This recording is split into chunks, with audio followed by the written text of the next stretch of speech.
How's it going, everybody? I am Jonathan. I'm here with my fiance. Thermites. This is, as always, a Black Lives Matter, All Cops Are Bastards, and trans rights supporting channel. If you are not supporting that shit, get the fuck off this channel. This is Spider-Man No Way Home. Got here. We finally did it. We're finally here. I really thought this was also going to be months later that we were going to get to this, because we were supposed to do Hawkeye. We said we were going to do Hawkeye first, because this came out as Hawkeye was coming out. But we have limited time here. You're down here. We rushed through the Venoms, got to this. So we're squeezing it in before you go back home so we can do this in person. This deserves to be done in person. I mean, also we could do the Multiverse of Madness in person and a lot of stuff in person, but you know, we'll see. We'll see what we can do. Yeah, so this is No Way Home. I got all my Spider-Man hat from the Venom as well. I don't think I showed that off with the Venom thing, Spider-Man there. Yeah, it's a cool hat. You got your Craven shirt. Gonna get Craven the Hunter in this movie. Oh boy. But yeah, anything? What do you want to see? Okay, well, we're also spoiled on a lot, way more than any other movie reaction we've done. For anyone who's watching this in the future, the blitz of just information out during Spider-Man No Way Home was insane. It was inescapable. It was like what the world was talking about for, it feels like, a year. Like, I feel like I'm pretty good, you're pretty good at, like, avoiding leaks and stuff like that. Like, avoiding, like, or people watching the movie and then talking about it. But, like, we tend to get spoiled on a lot of, like, Marvel just announcing and spoiling shit themselves. Which, this movie was the opposite. This movie was like, Marvel really did a good job of keeping a lot of it under wraps, but it was getting spoiled left, right, and center by everybody under the sun. Could not escape it. Like, so many official sources were taking leaks as a big, like, we're gonna just talk about this. Yeah, so that really sucks. And then there's other stuff that, like, I'm not even sure, like, Charlie Cox's forearms. Is he gonna be in this? I don't know. I haven't been spoiled enough per se, but there was just an era where everybody was fucking talking about, oh, it's just forearms, that's just forearms. Look at this whole speck of pixels, you can see it. So yeah, I don't know what's going on there. But yeah, so should we get into what we've been spoiled on first, I guess? I think so. Okay. Before we go into, we also haven't really talked to each other about what we've been spoiled on. Because we're not sure we're spoiled on the same things or not. But I also, so I don't know how I want to do this. I think we should just say it here and clear the air. Okay. So, I think first of all, we know every villain that's going to appear in the movie. I'm pretty sure. I'm pretty sure. Might be wrong, and I would hope to be surprised. That would be cool. But I don't even know if I could list them at this point, because there's probably going to be so many, I'm probably going to have been spoiled one and forgot. Like, I feel like every single villain that has showed up in the prior Spider-Man movies is going to be in this one. Yeah, I feel like that's, like, let's see, Norman Osborn is Green Goblin, Doc Ock, Sandman, Lizard, who else am I forgetting here? I guess, like, the saying the villains from the past Spider-Man movies, not the MCU past Spider-Man villains, but the as far as I know, they're not coming back. Yeah, as far as I know, which would make sense because it's in that universe. So, we have Venom now coming over as well, Eddie and Venom from the post-credits of Carnage. Yeah, probably not going to be a villain, but also seems like maybe they're going to be a villain sort of thing going on there. Anti-heroes. I mean, like, it seems like he wants to, you know, eat Peter Parker. Why, as you said, maybe the multiverse thing. We'll see in this. Because like, Electro as well. Did we say Electro? I said Electro. Okay. Yeah, the one villain that probably won't come back is like the Spider-Man 1 Eddie Brock. Yeah, that Venom. Yeah, that probably will not come back. Yeah, that's all I can guess. You know, Harry as Green Goblin probably not going to come back. Maybe, but probably not going to come back. Yeah, I guess both Harrys to say it, because, you know, like, they're... I guess both Harrys as Goblin probably not going to come back.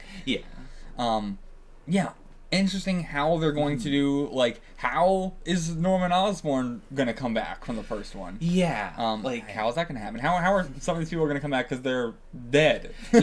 Like, how exactly is this crossover situation going to work? Is it a, like, time has passed and now they're coming in, or is it a, like, before, like, at some moment in the movies, they got teleported out and they got put back? Or is this just going to be like, this is a Norman Osborn Green Goblin, but not the one from Sam Raimi's Spider-Man, but one from a different universe that's very similar? They could do that. It's always a possibility. Which means if they did that, they could do, you know, Mary Jane or Gwen Stacy like from those universes, but not from those universes. Or something. It's a tricky one because I feel like, with the other two Spider-Men, like, with it being a crossover thing, like, those have to be the same ones in my head. Yeah. Like, otherwise, if they were to say, I'm from a slightly different one, I mean, how would you explain that? How would you, in-universe, explain, now there is one you're thinking of, but it's not this one? Very fair point. But also, it would be, quite a wet blanket. But also, how are they going to get into this movie? How are all these villains going to be here? Like, what is the plot? Well, speaking of the plot, we also know that Doctor Strange is going to be in this movie. Yeah. In a big way. I mean, and also, like, in a, like, if Doctor Strange is going to be in the movie, he's going to have to be in it a big way because of the whole deal that the MCU has, where they can't do a Spider-Man movie unless another character from the MCU is in it in a major big way. So, of course, but still. So, yeah, Doctor Strange is in it as, like, if we have, like, Tony in the first one as the father figure, and then we have, like, Happy but really also still Tony in the second one. Yeah. And then this one will be Doctor Strange as the father figure, I assume. That's my guess for, like, what we're going to kind of do there. I have also, like, the infamous storyline, was it One More Day? One More Day. Oh, yeah, I mean, I've read One More Day, so I think I was the one who did the big, like, this is definitely gonna, or actually, no, I think I just described it to you at once. I think I was the one who first brought this up. Yeah, you're the one who actually, like, related it back, and you're like, oh, they're probably gonna do that. Yeah, because way before Far From Home, you talked about One More Day all the time. Yeah. It's infamous. So, that's what I'm guessing is going to be generally the plot of this movie, maybe, of, like, my identity is revealed, oh no, this sucks, then getting Doctor Strange to rewrite reality, and that's going to open up the multiverse to bring these people in. Open up the multiverse, as in, what I mean by that is, because we already have a multiverse and timelines and stuff like that, but opening it up to multiverses that are very different from the MCU. Yeah. Because everything so far has been very similar on a timeline to the MCU.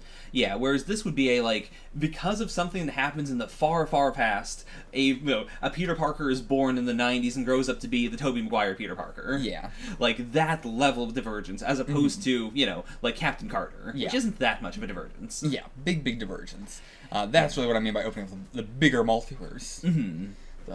More layers. And I think that's basically my guess as well. One More Day, really quickly, it wasn't a, like, go get Doctor Strange to rewrite reality or anything like that. That's my guess, because it was, like, going to, like, everybody and they couldn't do anything. It was, like... And then it was the devil or something, right? Yeah, it was Mephisto, and then Mephisto made it so it was Doctor Strange. Oh, okay. Did not know that. Yeah. So, I mean, everyone, since WandaVision first started, like, being promoted, everyone, for every single Phase 4 thing, has been saying it's going to be Mephisto. So it's not going to be Mephisto. It's just going to be straight up Doctor Strange. I'm guessing. It feels weird to me because it is the big, like, can this movie be entirely just returning villains? Are they not going to do someone new? But at the same time, I feel like if it was Mephisto, there's like we would know. I feel like it feels impossible that all of the shit would have been leaked out and no one would have, like. It's the weird problem of I've been hiding from these things, so I shouldn't know a bunch of stuff. But also because I haven't been spoiled despite that, I'm like, well, it can't be the case. If we get a new villain, Chameleon would be cool. Chameleon would be a one that you don't have to give a lot of focus to. Yeah, I would guess Scorpion. Okay, we've already set him up, and I don't think it will be the MCU Scorpion. It would be they know there's a Mac Gargan in this world, and then we get, like, a new Mac Gargan from another world. Okay. And that would be, I think that they could do that as a, because I know about the multiverse now, I know this guy might become a Scorpion at some point. Also, I forgot, in our Venom Let There Be Carnage discussion, we were talking about Ravencroft and how that was where Electro was kept. Spider-Man 2. Yeah, Amazing Spider-Man. Spider-Man 2. Yeah. But then we also were like, okay, but that was not where the whole, like, Sinister Six thing was being built up. That is where the Sinister Six thing was being built up. Okay. I was wrong. I'm sorry about that then. Like, yeah, that's also, like, where Harry was at the end and everything like that. So, same place. Okay. Just in case that comes up in some way. Yeah, because this is definitely the movie where, they're going to have to establish some of that stuff. And also, like, Sony's doing the SSU, as we all know. Yeah. I feel like they've got to do something. I don't know how they would, like, advance the SSU in this movie. But I feel like they're going to do a big, like, either, like, one of the 3 Spider-Men get blasted into the SSU, or, like, just some of the villains get scrambled, maybe. Yeah, I mean, yeah. I don't know anything about the SSU either. Are they all going to be in the same universe as Venom, or are they going to be in separate universes? Because like genuinely, I know as much as you do about the SSU. Mm-hmm. I know Venom and Venom Let There Be Carnage are part of it. I know Morbius is, but I haven't seen it yet. Yeah, and but Morbius isn't in the same universe as Venom, right? It's in the same universe as Amazing Spider-Man. We don't know that for sure. Okay. The only thing I know about Morbius is there was a post-credit scene that connected that the Sinister Six stuff, and then they took that out. Yeah. So I was just like, isn't that not in the Venom universe? It doesn't matter for this anyway. But yeah. Yeah. Well, what else do we want to say before going into this? I guess let's just say, how do you feel about the previous Spider-Man movies? Now, all of them or just the MCU ones? All of them. Okay, because the Tobey Maguire Spider-Man movies are still probably my idea of what a superhero movie is. Yeah. Like, they're so elemental. Every time I watch them, I'm going like, oh, they're not as good as I remember them being. And every time, they're as good as I remember them being, like, genuinely. They are far better than I remember them every time. But yeah, like, love them, love them, love them. Probably the best work Sam Raimi's ever done. Like, I like Evil Dead as well, but they're on a different level. Just perfect, amazing. We rewatched them like half a year ago or so. Yeah, and I remember not liking them. I still don't like them as much as the Raimi trilogy, but there's a lot in there to like. See, I thought you liked those more than the Sam Raimi ones. No. Okay. No, I definitely like the Sam Raimi ones more. Was it that you liked Andrew Garfield's Spider-Man or Peter Parker more than... Yeah. Okay. Like, I'd say I like everything about the Sam Raimi trilogy, like, 10 out of 10, except for that Peter Parker, and, like, he's fine for who he is, but he is very much sort of a guy. It's very light on the Peter Parker-iness. See, I would say it's very light on Peter Parker-iness, but also feels more comic-y than, like, the other one. Like, Andrew Garfield feels more like a realized real person than like a comic book character. I mean, even though again Peter was a very realistic character at the time and everything like that. But. Yeah, I mean it's also just the struggle of Peter and that like they're both the kind of person where you look at him and go like, oh, why the fuck are you doing this? Like that's every Peter. Oh yeah, like almost every Peter. Basically, yeah. There's not a whole lot of that in Tom Holland's Peter Parker. True, but yeah, I like the Andrew Garfield movies way more than I thought I did, or like the Mark Webb movies rather. Yeah, but they stink of like executive influence in a lot of them. Yeah, it's the big like you can feel in the moment like, oh, this is definitely meant to be done a different way, and then if you watch the behind the scenes stuff or the bonus features, it's like, oh yeah, that's how they did it, and then they were told not to do it this way. Yeah, which I would still say they are incredibly amazing movies, but like you can still smell that executive stank on it more so than like the Sam Raimi ones. But yeah, I would also agree. I would like rank it definitely as like the Sam Raimi trilogy, then the Amazing Spider-Man ones, then the MCU ones. Just like I think, but again, it's very difficult actually. The Amazing Spider-Man ones are below Sam Raimi's, but not that far below. Okay. Like, they're pretty damn close. And favorite one overall, you used to say Spider-Man 2. Now I'm going to say Spider-Man 3. Yeah. I would also say Spider-Man 3. Yeah. If I didn't say Spider-Man 3, I would say Spider-Man 1. Okay. But that's also a movie that I've seen, I've seen and also seen parodied so many times and everything like that it's just like it's a little bit now like worn out for me, but at the end of the day it's worn out so much because it's so good. Yeah, I mean I think I would still go 3, 2, 1, where 1 is still one of the best superhero movies ever made in my eyes. It is just the superhero movie for me. And yeah, the MCU movies I don't like as much just because like I appreciate them for being so different in a, like, because this universe already exists, so many things have to be different. Yeah. But also, I don't like them in a very hard, like, this is just not Peter Parker to me. This is just not what Spider-Man stories are like to me. Even though they do, the Vulture stuff is really, really good. The Mysterio plot is very much like the original Mysterio plots. Like, there's a lot of stuff there, and, like, they are trying to do a very specific, like, we're doing a teen movie thing in addition to all of this. And we're also trying to make him like a very big underdog compared to everyone else in the world. It's very interesting because the original Sam Raimi one is some of the early comic book stuff. Then the Mark Webb stuff is more the 90s, Peter's parents are spies, and like we're doing a more like realistic take on it, which means like armor instead of comic accurate costumes and yeah, or like how would you actually put together this outfit? It would have to be like this and that. Yeah. And then you get to the MCU, which is more the like superior Spider-Man sort of stuff. Yeah. So it's like all of it's kind of going through the ages, but that means that like by the time we get to the MCU, it's like, yeah, this is covering that like very heavy science corporation Peter, which to be fair wasn't Peter. Yeah. Was Doc Ock. But either way, it doesn't feel earned because it's coming via the other movies rather than coming from seeing that Peter going through the Spider-Man stuff before getting to that point. Yeah, it feels like he's been accelerated way too fast. Like, it's so weird that he debuts in Civil War, which in the comics was a big, like, you know Peter, you love Peter, Spider-Man is a symbol, and so he's split right down the middle. Whereas this is, like, the debut of this character, and he doesn't know anyone, and he doesn't really mean anything, unless, except for out of universe. That's the big, like, oh, damn, they got the rights to Spider-Man. Yeah, it's just very offbeat, and I don't know, like, I wouldn't want them to go backwards on that at all, like in this movie. I would want them to just keep going forward. I'd want them to just end at a point that I find is more interesting for him as a person. Yeah. Like, really, the Tony Stark stuff is the detriment to this Peter Parker. It is, like, again, brought in during Civil War as, like, just in a really fucked up, I'm gonna bring this kid into this battlefield and he has no idea what's going on. I'm not gonna tell him why we're fighting. And it's like, then from that point on, he becomes the, like, looking up to Tony, which just kind of, like, tanks the character. Yeah. Like, his arc goes then, like, well, I want to be a friendly neighborhood Spider-Man, but Tony won't let me. And then to, oh, Tony died, we all have to live in the shadow of this great guy, I could be the next Iron Man, you could be the next Iron Man, who gets to be the next Iron Man? It's like, why? You're Spider-Man! Yeah. Like, which, I mean, that is the conclusion he comes to at the end. Yeah, it is. But still, like... It just makes the movies, like, less of a Spider-Man movie and more Iron Man, like, baby Iron Mans. Yeah. But yeah, I also on the same boat, like, not really into the Tom Holland Peter Parker or anything like that.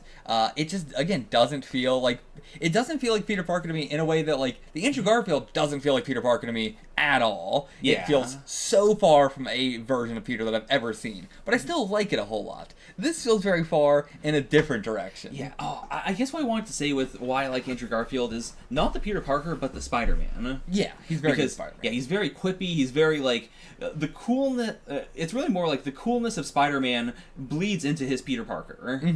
Whereas, like, the Spidey Peter dynamic I like a lot is the, Peter's kind of a loser and he's trying to figure out how to live in life, but there's 5 different things going wrong every single time. Yeah. And as Spider-Man, he's, like, he does a lot of quips and stuff in order to cover up for that. And because this does make him feel good.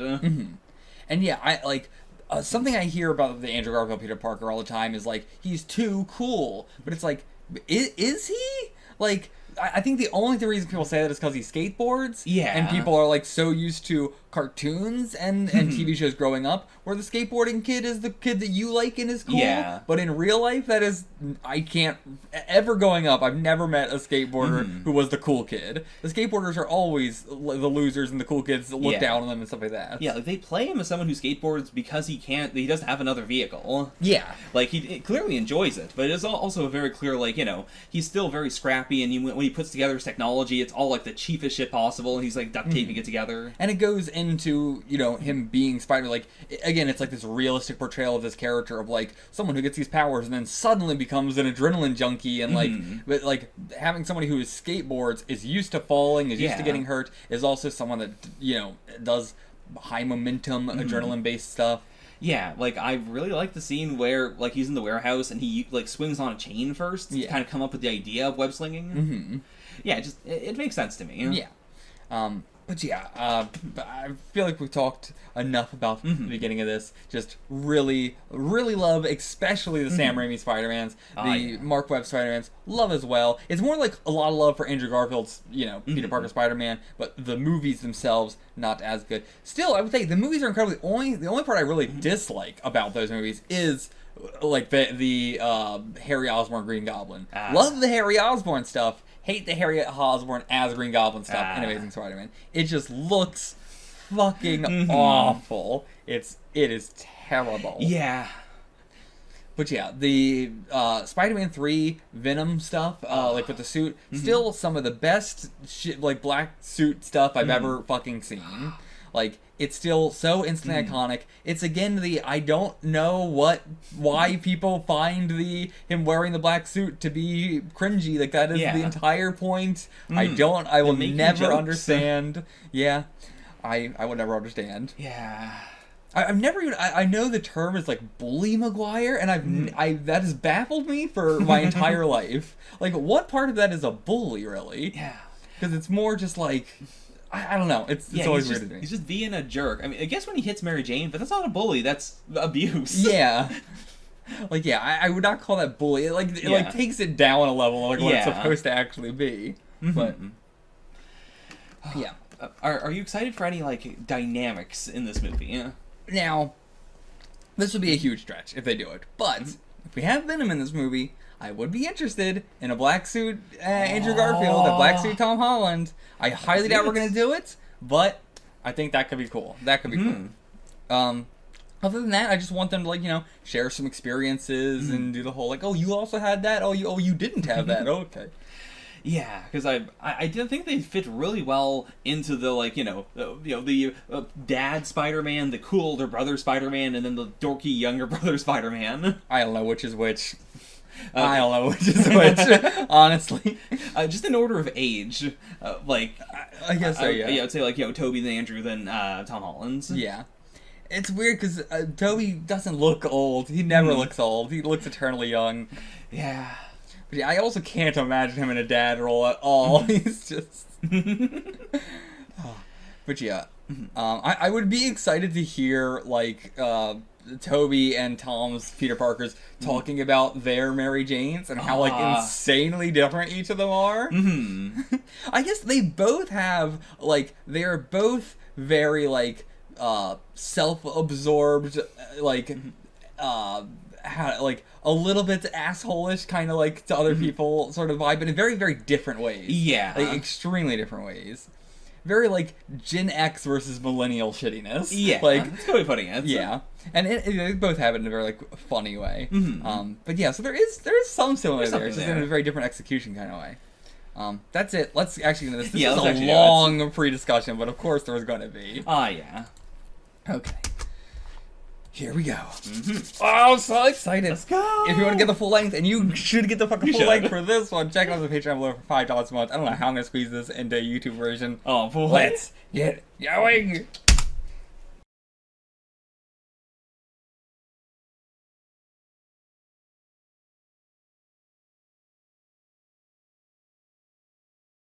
How's it going, everybody? We are here for the discussion. I turned my hat to just the Spider-Man side. This is very comfortable. This is Spider-Man No Way Home. Yeah. So, how do we say this? We watched the movie. You just saw our reaction to it. This discussion we are doing months later. Oh, yeah. We were trying, like, we had to squeeze as much in as we could before you had left to go back to Canada. We could not squeeze in the discussion, and we decided, let's just wait and not do the discussion over voice. Also, I gotta put my hand. This is so annoying. But yeah, that we were like, well, let's just do the discussion when we're in person again. Yeah. So we rewatched the movie just now. We also watched the extended version. So that's gonna be a little weird because we'll try not to, we'll talk about that as a separate thing. Like, by the way, yes, this wasn't the reaction. It was a separate scene, but yeah. First off, how did you feel about the extended scene? Did you feel it was too long? Did you feel, I think it was good. I was honestly really worried when the extended thing was announced. They're like, we have 30 minutes of the 3 Spider-Men together. And I was like, what the fuck is this gonna happen? Like, are we gonna stop the entire movie and spend 30 minutes in the lab? I don't want this. I'm happier with the way it actually turned out. There was actually very little. I think there's gotta be more deleted scenes even. Yeah. Because, that could not have added up to 30 minutes of the Spider-Men together. Like, I'm assuming... I'm assuming the stuff that was removed is all stuff where, like, it would all take place in the same time. And so it would feel like we were, like, time looping. Like, it's different conversations, but the same sort of, like, Yeah, maybe. Yeah, that could be it.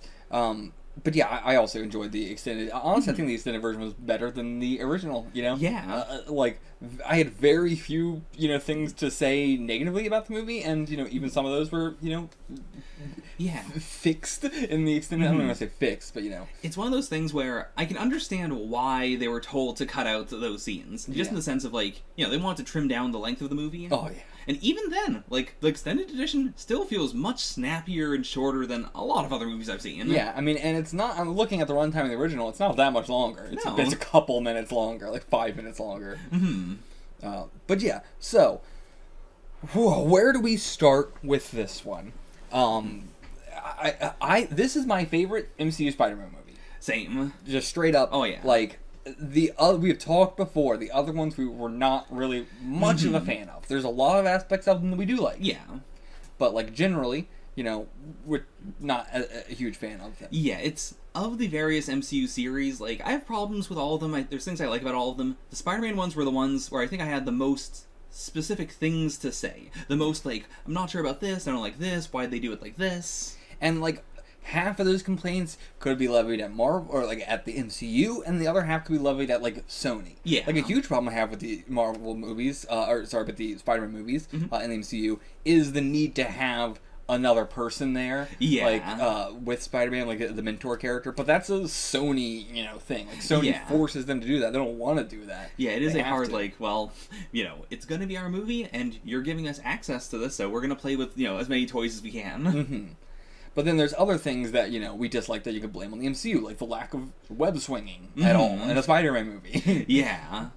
But yeah, so this one just felt way more like a Spider movie. Also, that's because this was the, super fan servicey. Oh, yeah. This is like, the Into the Spider-Verse is very fan servicey for comics and the cartoons and stuff like that.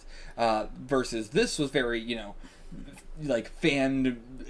I just had that word. Fan servicey? Yeah, fan servicey for like the movie audience specifically. Yeah. Like and like something that I find like that really occurred to me on a rewatch is that in addition to all the the previous movies, like the previous series' fan service stuff. Yeah, I really do think the start of this movie is also very fan servicey towards people who had problems with with Far From Home. Yeah, fair. In that there's a lot of like, a lot of stuff where you'd go like, well, wouldn't there be consequences for this? What about this? What about this? And this movie goes out of its way to go like, by the way, that's a problem. That's a problem. Like, these are all in-universe problems. This is not a, it's not a writing problem. It is the consequences are finally catching up. Yeah. Also, like, the directing was, like, very different for the MCU in general. Yeah. Like, especially the beginning. The beginning had a lot of, like, just, like, we're doing this, shots we've never kind of done before. Yeah, like, it's something where I've had a lot of complaints about John Watts, the director of the movies. Yeah. And I do have to retract those, just in the sense of, like, I really thought it was like, oh, well, this is just the way you do movies. Yeah. Whereas this is a very clear, like, he's very flexible, actually. I feel like that's still fine to come... Like, it's like, well, okay, well, you were capable of doing a different movie. You just didn't. If anything, you should have more of a reason. But yeah. Like, he can direct a good movie, clearly. So, how do you feel about the suits in this movie? Let's go over that real quick. I'm a little iffy about them, but less iffy than in the previous movies. I think that's a good way to put it, yeah. Definitely like them more than the previous movies. Still, not, like, the suit we get at the end, hell yeah, finally. But, like, everything else up to that point, not a super big fan. Yeah. I didn't realize the first time around that we even had a integrated suit of sorts. For like, in the final act where it is like part Iron Spider, part normal suit, and like an actual physical suit a lot of the time. Yeah, I did not realize that either. Which is a shame because I like the design. It's just in the moment I didn't realize what they were doing. Yeah, but yeah, so as well, I like the suit at the very end, but the like turning the suit inside out and getting the paint on the suit. Why did we do any of that? It was such a specific, like, we want to do a dark suit, but we want to have a reason why it happened. Like, I guess that really is it. They just wanted to do a dark suit during the dark scene. Yeah. Yeah, I guess that is just what it is. But it's so weird. That goes into another whole part of this movie of, I love this movie, but it's so funny how convoluted it is. Yeah. Like, this is the poster child for an idiot plot movie. You know, there's so many times in which characters need to act like idiots for things to happen. Mm-hmm. And it's all stuff where, like, you don't have to do it. Yeah, like, this isn't that big of a deal, but just the Doctor Strange thing where he sees, like, a little wizard. Yeah. And he goes, oh, Doctor Strange, I should go talk to him. Like, there's so many other ways you could do it, and I understand how this makes sense. Yeah. Like, it's not a plot hole or anything. It is just a, like, ooh, that's kind of clunk.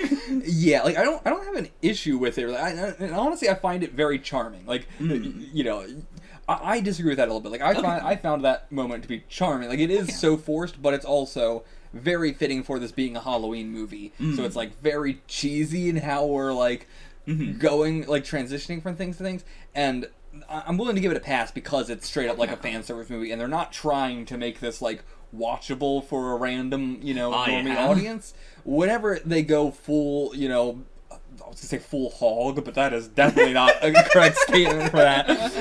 Whenever they go full hog in it, like with the fan service. Well, whole hog is the term. Right, but that does not, you can't use it in this term, right? That just means getting your dick out. I think. I'd say they're getting their whole Spider-See out. But yeah, you know, the going all in on the fan service makes me be like, I'm fine with how, like, convoluted the plot is to like, you know, make this stuff happen. Like, why is there a guy carrying around a cup of paint in New York City? Why is he doing that? As well as, like, the only, like, you know, so the only part of it that I think wasn't, like, that it was hard for me to just be like, okay, fine, is, like, Sandman. You know, he's the only one that's like, this is annoyingly, like, specifically when he first, you know, just turns on Peter out of nowhere. Like, he shows up, completely trusts him. This guy, he thinks he's Spider-Man at first, but then he's like, what, you're not my Peter? Okay, whatever, I'll help you, let's take down this guy. Then when they take him down, he immediately goes, did you kill him? I'm gonna kill you! It's just clunky, in the sense that... And he's the only one who's not insane. And it's something where, you know, they could have just had it be that he starts trusting Peter less as soon as he learns, like, oh, you're not my Spider-Man, you're just a different guy, what's going on here? Yeah, they could have done that in the room when Doctor Strange comes in and is like, we're just gonna kill you all. Yeah. Like, why not at that moment have him freak out, and then you gotta put him in there too? Like, same with the Green Goblin. Putting the Green Goblin in the cage, like when Doctor Strange comes in and just immediately puts him in there, Peter doesn't really fight for it very much. He's like, no, he's whatever. And then also, like, that doesn't matter. Like, Goblin at no point is, like, angry at that happening, or, like, what, I don't know why we had to do that. Like, it was, you know, it's that kind of thing, the only kind of convoluting thing I don't like, where the characters just kind of act like assholes for no reason. Yeah, because it's not really a building situation. Like, I can understand how that could have, like, galvanized all of them, how it could have been a, like, you know, he didn't do anything wrong and you put him in a cage that's fucked up. Like, there's lots of ways they could justify it. Yeah. But, yeah, it's one of the only MCU-y things I still don't like. That general, like, I'm a little too cool for this plot. Or I'm a little too cool for this situation. I don't even, that's not exactly what it is, but that's kind of the vibe I got from that kind of situation. Yeah, and other stuff, that's the vibe. That's close to this. Yeah.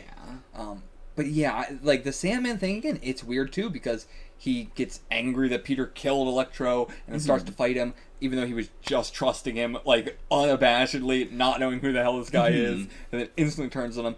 And then again, like, then when we have the whole, like, Sandman's fighting in the last act of the movie, because he just wants to go home already? Yeah. But it's like, he has, like, as an audience, we know he's the only one that didn't die. Yeah. But as a character, he has no reason to believe that if he goes back, he's not just going to die like all the other ones. Yeah. Like, it is implied that they all die, and there's nobody to say, no, Sandman, you don't die in that world. He never at any point says, I don't think I died, or, like, is not a believer in this or anything. He's so forced in this movie. Like, I think they should have just kept him as an ally. Honestly, I think it'd been fine to just do that. Like, we did that with Otto, but, like, you know, it's tough, because, you know, then you can't have the big fight at the end with, like, all these villains coming in. but still, it just feels too forced. There's still ways to work around it. Like, his thing in the final fight could have just been, I'm gonna hit the button. Fair, but why? Like, you know, as a sacrifice thing. Like, oh, okay, so yeah, like as an like, ally. Yeah, like, I'm gonna send everyone back because, you know, I think that is what is best, even if I do die, or even like if they just had a line that just, you know, where he just didn't think he was going to die, or didn't believe this, or, you know, anything to explain why he was just gonna kill himself, basically. Yeah. And yeah, I don't know. I don't really get that. Weird. Yeah. The whole energy around that is also a little weird. Yeah. Like, either way, whatever. Yeah. But yeah, everybody else, you know, fantastic. The lizard as well had a little bit of like a, but it's the lizard, you know? Yeah. I didn't really understand him in Spider-Man 1 as well, or Amazing Spider-Man 1, rather. Yeah, fair. Like, yeah. Never understood the lizard. He's crazy. He's the most crazy out of them all. He wants to turn everyone to lizards, but also he wanted to stay in the trailer. Yeah. Like, yeah, when we were rewatching it, and he's in the trailer, and, like, Joe Jameson comes up, and he's like, it begins. And then he sits in the truck for another, like, 10 minutes until the cops come up, and then he busts out and just runs away. Yeah. And it's like, what do you mean now it begins? What begins? You didn't then start to do your plan or anything? Yeah. Like, what were you doing? Just a weird, chaotic little freak guy. Yeah. I'm surprised we didn't have, like, he was trying to do the lizard thing again. Yeah. No, he just kind of fucked off for a while.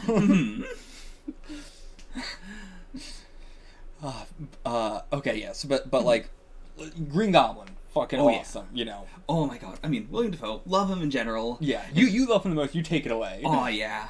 Like, the thing I was most worried about is that they were only going to play the hits. Right. Whereas, like, they do a lot of hits. They do a lot of hits, don't get me wrong. But I still love him. I'm a fan. Like, I love hearing all the hits. I love knowing that he was a brilliant scientist. I know that he's also something of a scientist himself. You know, I love it. I love that we did all the introduction lines. Like, yeah. All of them. For every character. We got the sun in the palm of Otto's hand twice. We got 3 times, right? Yeah, it was 3 times, actually. Yeah. Like, in different contexts. They made sense each time. Oh, yeah. But it was the most, like, he said other things. It's always so funny to you, because, like, you reacted to that line, but, like, that was not, like, a line that I remembered or anything. It was not, like, apparently that's a famous line. Oh, yeah. But, like, I would not have been like, oh, that's you know, they're doing the hits. I would have thought that would have just been a line he said for the first time in this movie or something. Like, it's always interesting to me when I'm like, oh, that was a famous line? I did not realize. But then there's other ones, you know, like I'm something of a scientist myself. That's just like, you hear it the first time, you're like, that delivery is iconic. Oh, yeah? I mean, the fact that, you know, Otto has, like, fucking so many of these, like, you know, lines that he just gives throughout the movie. But, like, the fact that he has an iconic, hello, Peter. It's like, how is that iconic when it is? It is. But yeah, for Green Goblin, love that, like, his whole thing is tailored towards this Peter. Like, for most of the other villains, there is this disconnect of, like, I just don't want to die, I want to go home, what is going on here? Yeah. I've got my, you know, my general bad brain going on. Yeah. Whereas, like, his is such a, you know, in his own movie, it was such a specific, I'm a god now, Spider-Man is also a god, I want to bring him on my side, I want to corrupt him. Yeah. And he does tailor it to this Spider-Man with a specific, like, you know, your aunt is making you weak. Yeah. Like, getting under his skin specifically, trying to turn him into a murderer. Like, it's... Yeah. I didn't think about that, but yeah, I love that. Also, just the whole direction they went for his design. Like, you know, destroying the mask, having his outfit get destroyed, you know, having the hoodie over it, but then gets ripped up. Yeah. Honestly, I think they went, like, his face looks more like the Green Goblin than the Green Goblin mask at this point. Like, he's old enough to where it looks really even more Goblin-esque. Yeah. And I feel like he looks more insane and unhinged in this than he did in, like, the original one. Yeah, like...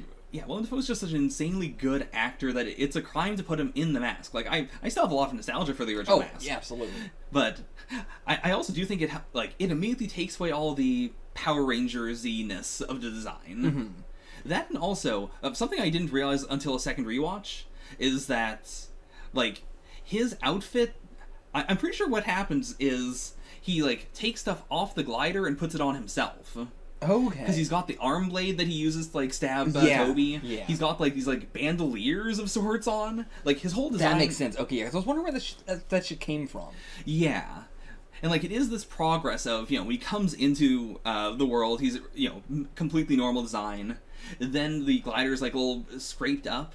Then he's, like, wearing the original suit underneath his, like, big hoodie and whatnot. Yeah. Gets all torn up. And then for the final fight, he's got all the extra bulky stuff on. And, like, the glider's thinner and, like, the whole middle part's missing. Oh, yeah. Okay, that's what I was missing. Yeah. Yeah, it's such a cool progression. Yeah, like, I'm already... We just watched it again, and I didn't even catch half this stuff. Mm-hmm. That's incredible. And I do love, like... It wasn't like they MCU-ified his design or anything like that. It is like, we went from one version of it being comic accurate to another version of it being comic accurate. And like, this version is way closer to the comic than in Amazing Spider-Man 1. Yeah. I don't know where that comes from. Mm-hmm. Like, I've never seen a version of Green Goblin in the comics that looks like that. I'm sure he does, but I've never seen anything even like that. I haven't. So, like, the very, like, this is power armor look. Yeah. I think is just from that movie. Maybe, yeah. As a way to, as a way for the design to be very, like, this is a military thing, don't worry about it. And the mask is he just likes masks. Yeah. It does look good in the movie, though. I do love it. It's one of the best comic, like, suits, even though it's very, like, unarticulate and stuff like that, and it doesn't have, like, his face doesn't move or anything like that. But still, just the scene of him, like, talking in the mask is so... Yeah. You get so much emotion through it, even if it's not moving. Like, that's something I just love about this movie in general, is that, like, so many of the villains have design changes and whatnot, but none of them ever feel like they're ashamed. Yeah. It is not that old design was shit, this is infinitely better, like, don't even think about that old one. It is, like, that was still canon, this is the current design, though, and they have, like, changed or shifted canonically for some reason in order to allow that to happen. Like, when they laugh at, like, Otto's name, they don't, like, Otto was not embarrassed by it. Yeah. He's just, like, annoyed about, like, fuck you, but, like, that's also, that's a pet peeve I actually have, which I think people are going to think I'm going to say the opposite thing here, but I find it so annoying when people are annoyed by that thing in the MCU. Right. Of, like, a character going, like, your name's Otto Octavius, ha ha ha, and it's like, people act like it's unrealistic or stupid or whatever, and it's like, oh, these crazy, but it's like, when I first heard the name Otto Octavius, I laughed at it. It sounds ridiculous. When I hear the name of half of these people, I laugh, and then the characters laugh, and then I'm supposed to be like, that's unrealistic. It's like, I'm watching the same thing, I know these are fictional characters, and it's still funny. You can be a fucking literal dragon, but if your name's Otto Octavius, it's still a funny name. I don't care what you are. Yeah. And, like, especially for Spider-Man's Rogues Gallery. Like, Doc Ock is a quip name first. Yeah. Like, that is just a, like, I'm gonna shorten this. Well, it's not Spider-Man, to be fair. That was just the bullies in his office. That's true. That was just his fellow scientists. But yeah, like, just in general, I find it funny for people to go like, well, you can't make fun of Spider-Man's Rogues Gallery. I understand where the impulse comes from in the sense that they're all great, but also, Spidey of all people would be like, yeah, make fun of them. Yeah, like, it is like, it is just in universe a funny name. Like, I can't. Like, yeah. Now, like, doing like the, oh, Thanos, you got a ball chin, you got elbow chin, that is just not as funny. But yeah. Anyway, so yeah, the Green Goblin costume, like, which version of it was your favorite? My favorite version is, honestly, I think the midpoint version, like, before he puts all the stuff on himself. Pre or post Aunt May's death? Like... right post Aunt May's death. Okay, like, yeah. Yeah. I know what you're talking about. Because, like, I do like the concept of all the stuff on him, but just, I like a sleeker look. Yeah. Because, I think I would say pre, like, when he's in the apartment. Okay. Which is when he has, like, the hoodie ripped, right? But, like... Not fully ripped. Yeah. Because, like, in Feast, he just has on, like, a pristine hoodie and stuff like that, blah, blah. But, like, in the apartment, he has it, like, ripped a bit. And stuff like that. And, like, that's the look I think of when I think of Green Goblin. A purple hoodie that has, like, the sleeves ripped off, basically. Okay. Like, he has such a fuckboy aesthetic for someone that is 80 years old, or however the fuck old Norman is, and is a businessman with cornrows and fucking... Oh, yeah. Yeah, insane shit. I gotta wonder, this is just bullshit, but I gotta wonder if at some point during No Way Home they were like, can we get him in the cornrows? Can we explain, like, at Feast they cornrowed his hair or something? Oh my god, if they cornrowed his hair at Feast, I would have lost my fucking mind. Holy shit. Oh my god. Oh, yep. Yes.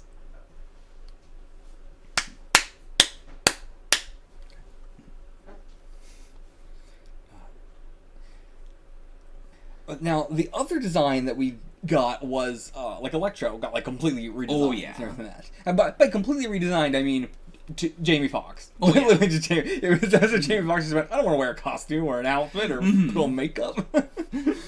But I also think they wanted to do a very different character. Yeah. You know, like, we have, like, you know, Green Goblin is like, you know, and Norman is like the personal villain, versus Electro is like the scary villain. Yeah. Like, you know, he was the one who was just like, he's actually kind of an insane mind, but he's just like, I still want this power. And you know, he was also seeing what was happening with Norman right there, and just being like, well, fuck this, you know. Yeah. Yeah. But yeah, so how did you feel about that redesign? I think it's really cool. I think it's a really interesting move to make with him. Yeah. Yeah. I think it's an interesting move. I'm still torn on how I feel about it, because I think the original design is super awesome as well. Yeah. Like, I imagine a big part of it is that, you know, people mocked the original design a lot. And I mean, because it looks nothing like Electro, yeah. fair, but neither does Jamie Foxx. Like, yeah. It's not like this was any closer. Yeah, like, even this does the very MCU-y thing of, like, sometimes in the final fight, he gets, like, you know, the Electro mask is sort of a flash for a second. Yeah. But yeah, like, you know, regardless of that, I would have been fine with the original design, but also, I do think this looks pretty cool. And I do like the idea of just like, oh yeah, arc reactors exist in this world. What if we just, you know, let him have one? Yeah.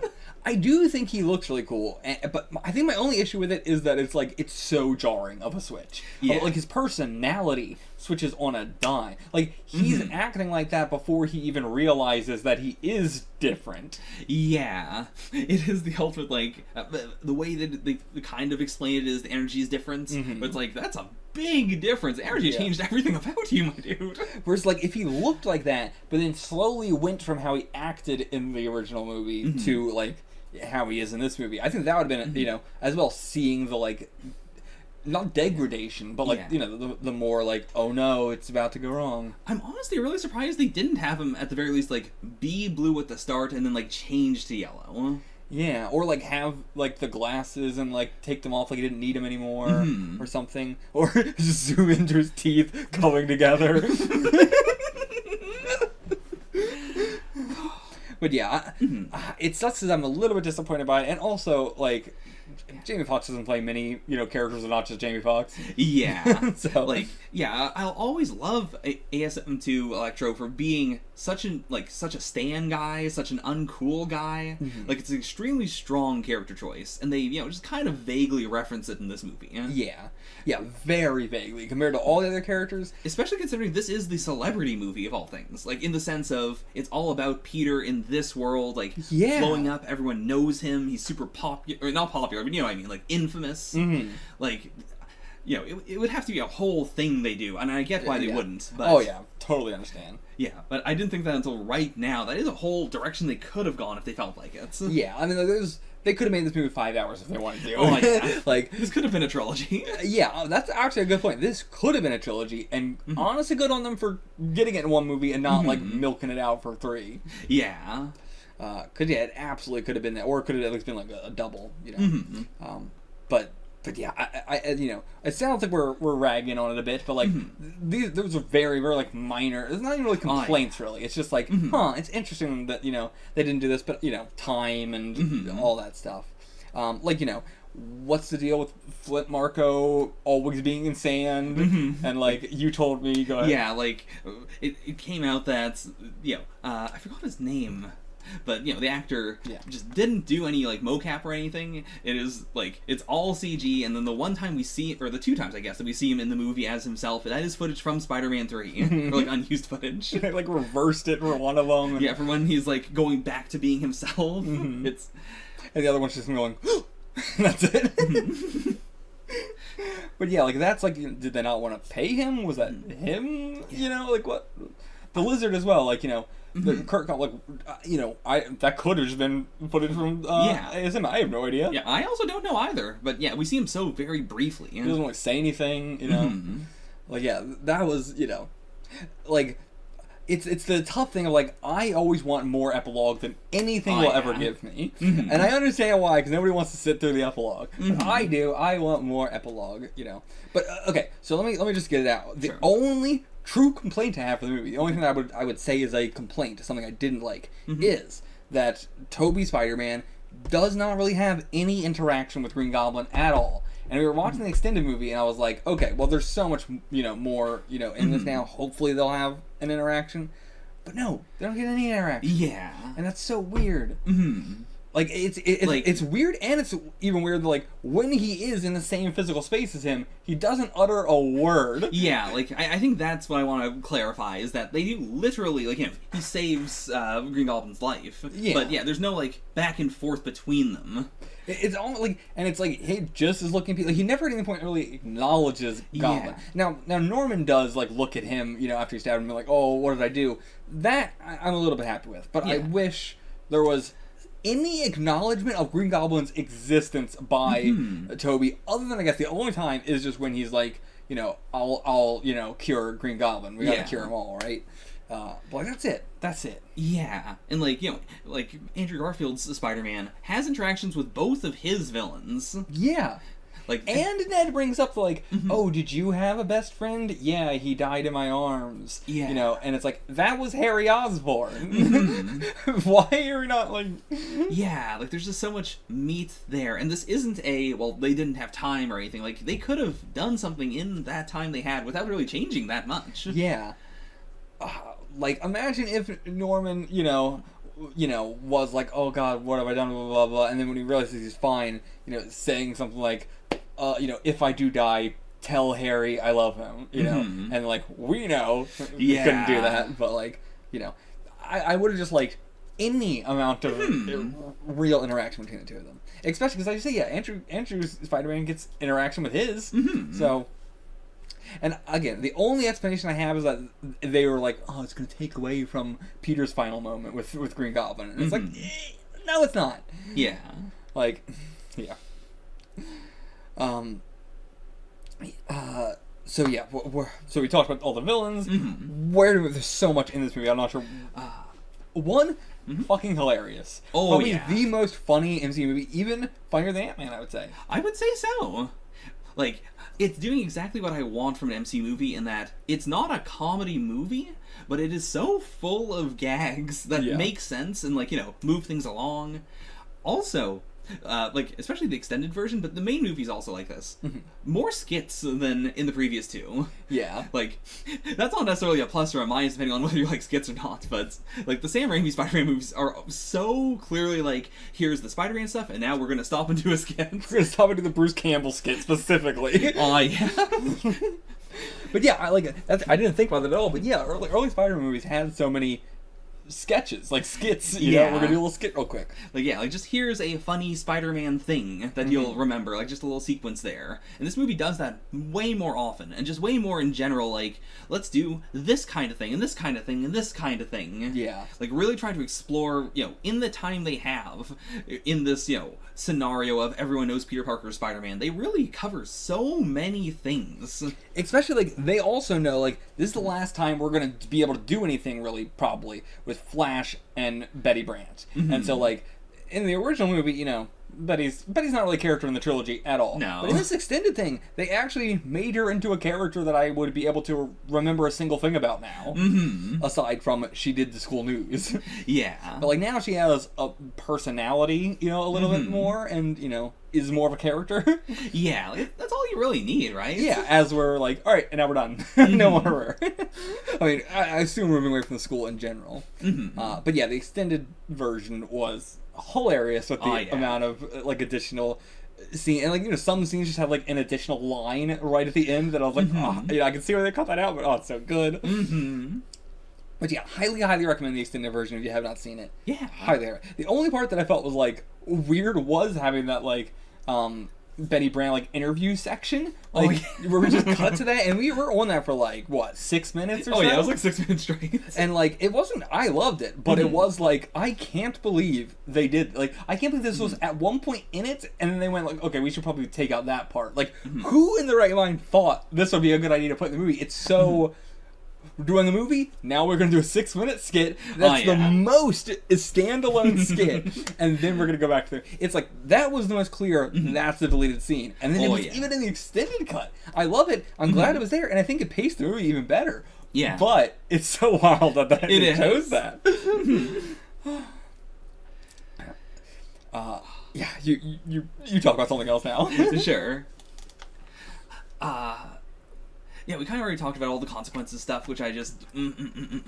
Yeah, like, the ending of the movie is what absolutely solidifies it as my favorite MCU Spider-Man movie. Yeah. Going back to, like, the fact that we had to have 3 MCU Spider-Man movies where we get to the point where Spider-Man is the Spider-Man we know and love, but I'm glad that we have now gotten there, and, like, this is the origin movie of Spider-Man. Yeah. This is Spider-Man's origin. The other 2 was a, whoops, we introduced Spider-Man to the MCU too early. And then this movie is the, okay, now we're ready for the origin. Yeah. It's extremely unique. Like, that's the thing I used to say about the other movies as well, was I'm not a big fan of it, but it is unique. It's very, you could only do this in the MCU in the way we're doing it like this. And I appreciate them exactly like that now, as a, like, this is a whole, timeline that no one remembers except for Peter, and it is so wild. It is such a, like, doing all this giant stuff before he becomes Friendly Neighborhood Spider-Man. Yeah. Like, now he is Friendly Neighborhood Spider-Man. Again, that's so...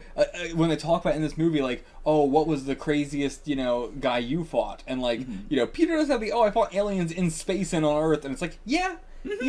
But I never really think of that as being, like, one of his, like, rogues gallery, one of his coterie of supervillains, Yeah. It's not... he didn't even have, like, a personal fight. He fought aliens, but it's not even like, Toby's like, I fought one-on-one via an alien sort of thing. So it's like, he does have that as being, like, a crazy thing. But aside from that, again, he's very, like, relatively... Like, it's so weird that he's only fought the Vulture and, Mysterio. Yeah. Well, like, as, like, actual villains. And I guess, he fought against the Avengers in Civil War, and then he fought aliens. Yeah, he fought Thanos with the Avengers. Oh, yeah, he did fight Thanos, too. I was saying he didn't have, like, a one-on-one fight, but it's not a one-on-one fight, but it is, like, he went up against a named person. Yeah. So, like, okay, yeah, I'll give him that. Damn. He did fight Thanos. Jesus Christ, I always forget that. Yeah. But it's very unbalanced, because also, like, the other movies make a big point of Spider-Man stopping crime, he's stopping, like, lots of small stuff, and, like, we see a few small things with the MCU Spider-Man. Every time, though, he's wrong. Oh, yeah, every single time, everyone's like, what are you doing? Like, sometimes he we've seen him do it successfully, but then we always have one where it's like, to be fair, this one was not him messing up, this was just people yelling at him. Yeah. But yeah, it is so consistent that New York doesn't have very much crime. Yeah.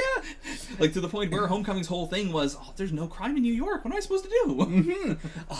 We talk about that so often. The like, that crazy... I mean, it's like, not even like there's no crime in New York, it's more of that, like, there's not that many superheroes compared to, like, the comics or other, like, the other Spider-Man movies, which only have Spider-Man, and yet there's so much more crime in New York versus... I mean, that makes sense, I guess. Yeah. But this one, they have so many superheroes that I assume they're all just taking care of the crime. Like, not any of the Avengers, but, like, Daredevil, Jessica Jones... Yeah. Okay, we're not really seeing much of that in their shows, but who's taking care of all this damn crime? Maybe New York just doesn't have much crime. Maybe. Honestly, maybe in this universe, just not much crime at all. Yeah. But yeah, I will never get over it. That's so weird. So weird.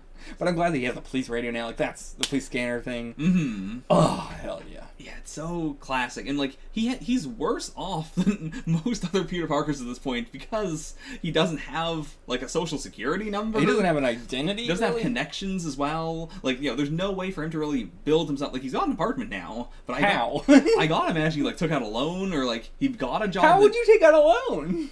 That's a fair point. Like, it has to be that he's paying for this apartment in cash under the table, and this guy's, just like, he sells it to whoever will pay in cash. Yeah. But, like, where's he getting the cash? Yeah, like, did he sell his old Spidey outfit? Yeah, to who? How would you sell that in costume? Like, Spider-Man in costume, you're like, listen, I need $500. You want to buy this? You want to buy the hand? Someone else just throws more paint on it. Oh, no! But by the way, since you mentioned Daredevil and the others... Oh, yeah. Matt Murdock's in this movie. Oh, yeah! They don't seem to be doing, like, a different character, a different take on him, or anything like that. It seems like it is just like, yeah, we're not going to talk about it, but I imagine season 1 through 3 of Daredevil did happen. Yeah. We have yet to watch season 3. We really got to get to that at some point, but we got to do Jessica Jones first, and then Luke Cage. There's so much. Yeah. But yeah, I assume that's what it seems like. You know, from everything we saw, there's no reason why it can't, be in the same universe. And yeah, I mean, it seems like he's playing basically the exact same character. They're not even trying to do like a little bit of a different thing. Again, it's one of those it's for the fans things. Like, if you don't know anything about Daredevil, you're just like, oh well, I guess his lawyer just caught a brick. Yeah. Okay, I guess that was a thing. Yeah, I guess you don't know. Yeah, because like Matt Murdock, it might not know. Yeah. And there's no, like, reveal later on or anything. Yeah. It is just he catches the brick and he's like, I'm a really good lawyer. I also like that we did have the additional scene of him in there with Happy being like, stop sweating. How do you stop sweating? You know what I just realized? Jon Favreau plays Foggy Nelson in the Daredevil movie. Oh, that's cool. Yeah. Like, it's something I wouldn't have really thought of the first time, in the, like, theatrical cuts, because they don't really interact. But yeah, and that is such a specific, like, in the, in that first scene, he tells Happy, you're gonna need a lawyer because of the whole, like, Stark's under big suspicion. And then we do have him actually do a one-on-one thing later that then they cut out, and I get why they cut it out, but I'm really happy they put it back in. I do also get why they cut out, because it's like he, is like, Peter, I'm your lawyer. And like, don't worry, I'm a really good lawyer. And then he tells Happy, you need a lawyer, and you need a really good lawyer. But he doesn't go like, and I'm that lawyer for you. Like, then he just goes back to Peter and goes, Peter, I'm your lawyer. And it's like, okay, so he's not going to rep Happy. He's just not. And then we cut to, oh no, he is. Oh yes, okay. But I also thought that scene was going to be, Happy, get off your phone. Stop looking at your phone in the middle of being indicted or whatever the fuck you would call that. Yeah.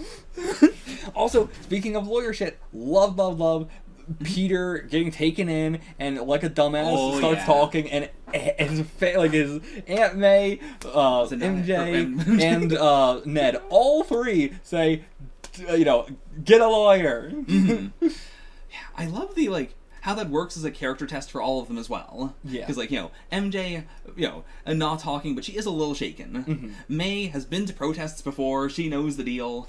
Maybe Ned did. I want to go back and see it. Because, Ned, is an idiot. Yeah. Ned knows not to talk. He says the line, I think, at the very start. Okay. Or no, he says he needs his lawyer. Right. And then the guy says one thing and he immediately starts spilling. Right, okay. Yeah, you're right. But yeah, I do like that at least they all know the line. Yeah. You gotta stick to it, though. I actually wanted to look up something really quick. Oh, of course. So I wanted to look up the damage control guy that we saw. I thought that was in the Punisher TV show. Billy. The main villain of the first season. I thought that was him, not him. Not the character. I thought it was just the actor that they've done a few times. But no, not that. Never mind then. But so, what the hell else were we talking about? We were talking about, Matt Murdock and, them facing the consequences of almost going to jail. They almost went to jail. Those, thank God they had Matt, so that didn't stick. But then we also have them not being able to go to MIT. Yeah. And, that's such a good consequence, too. Yeah, you could do the whole jail thing, blah, blah, blah, but then the audience are going to go, oh, that's not fair. Blah, blah. But the MIT thing is such a perfect thing to do there. It just sucks. And again, having everything's happening at once, all this happening during finals, you know, trying to get into college. It's all at once. Yeah, like, it's so Spider-Man-y. Like, I love Doctor Strange bringing up the whole, like, you know, why are you so worried about all of this stuff as well? Yeah. Because that is the Spider-Man vibe to me. It is the, like, you shouldn't be worried about this thing because this worst thing's happening, but also that thing is still going to ruin your life, and you gotta pick one or two to work on. Yeah. Versus Electro, you know, and, well, not Electro, Green Goblin saying, like, you know, gods don't need to pick. You know, gods don't have to choose. Like, yeah. Fucking, yeah. Love that. Actually, just talking about Doctor Strange and Wong and all that. Oh, yeah. Yeah, this is where we got the big reveal of, like, yeah, Wong is the Sorcerer Supreme. Yeah. Hell yeah. I feel like we just talked about that in the reaction. Like, we had such a great reaction to that. But yeah, super fucking happy about that. Thank God. Doctor Strange Multiverse of Madness is going to be very interesting with Wong being the Sorcerer Supreme. Of course, it's still going to be about Doctor Strange. And, like, this is also a great way of, like, Doctor Strange trying to keep it from Wong, which I think makes him such a more interesting character. Yeah. The fact that he has this daddy, he's got to not get... saying Wong is daddy. But, like, you know, having this boss above him, that's also his friend. And also, like, yeah, like, having also that weird dynamic, like, Wong was under him at one point, just now above him. Yeah, because, like, I just like Doctor Strange so much more now. Because also, like, he's so much kinder. The fact that at all he would be like, I really want to help you. The idea that he would say, I'm going to rewrite reality. That he decides, okay, well, you keep on telling me to change the spell. I will change the spell. Yeah. And even at the very end, you know, when Peter brings up the whole erase Peter Parker... His immediate response, like, without any thought, Doctor Strange's first response is, you can't do that. And not in a magically you can't do it, but in a genuine, that is going to mess you up so much. Like, from the bottom of his heart, he didn't want Peter to do it. Like, that's not the Doctor Strange I think of in the MCU. Yeah. But I do think he has, like, grown into that kind of person. Oh, yeah, I love where we're going with him now. Like, when I go back to where Doctor Strange was in Doctor Strange, and it's like, boy, what a difference in character. That's so subtle, yet so different. And, like, you know, the What If was also the first thing that was really making me more interested in him and stuff. But, like, yeah, I'm very happy with what they're doing with him here. I like the line that really, like, even sold me on him even more in this rewatch is... when we go into the Sanctum Sanctorum, and it's got snow everywhere, which seems to be just because this movie is like a Halloween Christmas movie. Yeah. Like, there's no real reason for the Sanctum Sanctorum to be covered in snow other than it's a funny gag, kind of. It's kind of weird, but it's funny. But then, yeah, just to have it be snowy. Yeah. Just cause. Like, before you continue, I'm just so fascinated with that, like the aesthetic of we want it to be all snowy, and then the later aesthetic of we're going to have it be melty, as opposed to, like, magically we're just going to have it not be snowy anymore. Like, melty is such a interesting choice. Yeah. Please go ahead. I also like, you know, we know the Sanctum Sanctorum has more people now. Like, we know that, like, it's not just Doctor Strange, Wong, and one other guy. And yet... they got 2 people to shovel the snow. Yeah. Where's everybody else? What are they doing?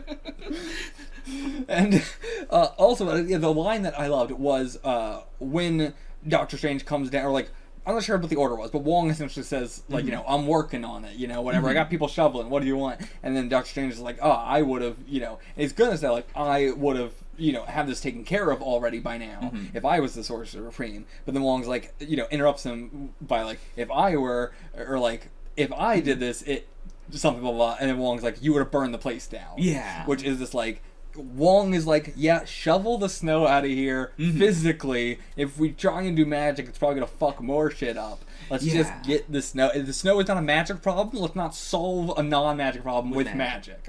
Whereas Doctor Strange would be, oops, whoops, you know, like, to be fair, his point was I wouldn't have not done the maintenance spell required. Right. But, like, it was also a, like, yeah, but if this happened to you, you would have tried to do a spell to make it all melt and accidentally burn the damn Sanctorum down. Which is then exactly what he proceeds to do in a more metaphorical sense. Yeah. And it's also just sort of his characterization throughout the MCU as well. Like, even down to the, you know, he's the only sorcerer who would think to use the Time Stone the way he did in Doctor Strange, which worked out, but, you know, it is a character choice. It is the I would do the big magic thing. Yeah. And, like, not to blame Doctor Strange, but this is definitely Peter's fault. Oh, yeah. But Wong's the kind of person who would be like, before I do this, you did call them, right? Like, I don't, before I do this whole magical thing, you did try, right? Yeah, like, oh my god. I'm loving the parallels between Peter and Doctor Strange in that it's the ultimate. Before this movie, I would have thought, what parallels? And this movie convinced me there's so much there. Yeah. Oh, yeah. It makes so much, like, as much as he chews out Peter, he's the one who didn't ask, did you call first? Like, even small stuff like when Peter first webs the box, and he just webs the box, and then Doctor Strange is just holding it and just looks at him and goes, don't you dare, and it whips out of his hands. Instead of him just, like, gripping it harder and trying to pull it away, it's like, don't you dare. Like, that's such, like, a Peter reaction, too. Oh, yeah. Also, the fucking, him being out of body, and then his body also still moving the box. So holy shit. Cool. One of the cool, like, that's a, like, comic kind of, like if when I read them a comic, I would be like, that's such a cool interpretation of his powers. Like, of course, only works in a specific circumstance because he's fighting Doctor Strange. Oh my god, that's so fucking cool. I mean, just in general, like, jumping off of that, I love Spider-Man as the most versatile hero.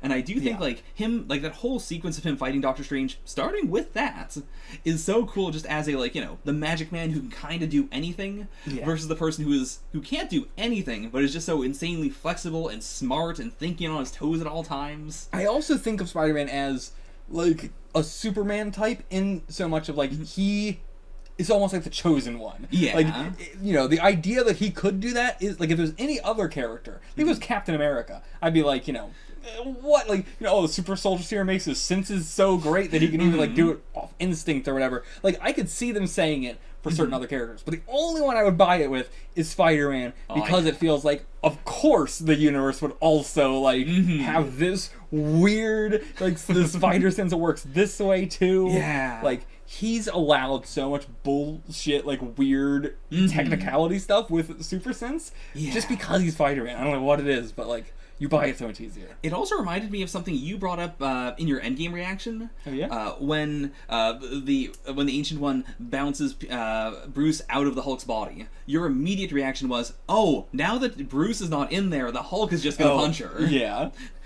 I think it's so cool, like, you know, that's not a callback, I think, but I just find it so cool that is, you know, basically what this was. It is the, if you take Peter out of Spider-Man, the body of Spider-Man still has the spider sense. Like, the way I'm thinking of it is, like, you know, they are thinking of it as, like, I'm taking the whole soul out of the body, like, the soul is separate from the body, here's the body, here's the soul. But I think it is, like, there's also a tether to them. Yeah, because also, like, if you look around his head in, like, spirit form, he's doing the classic spider sense thing that they don't do in the MCU. Never.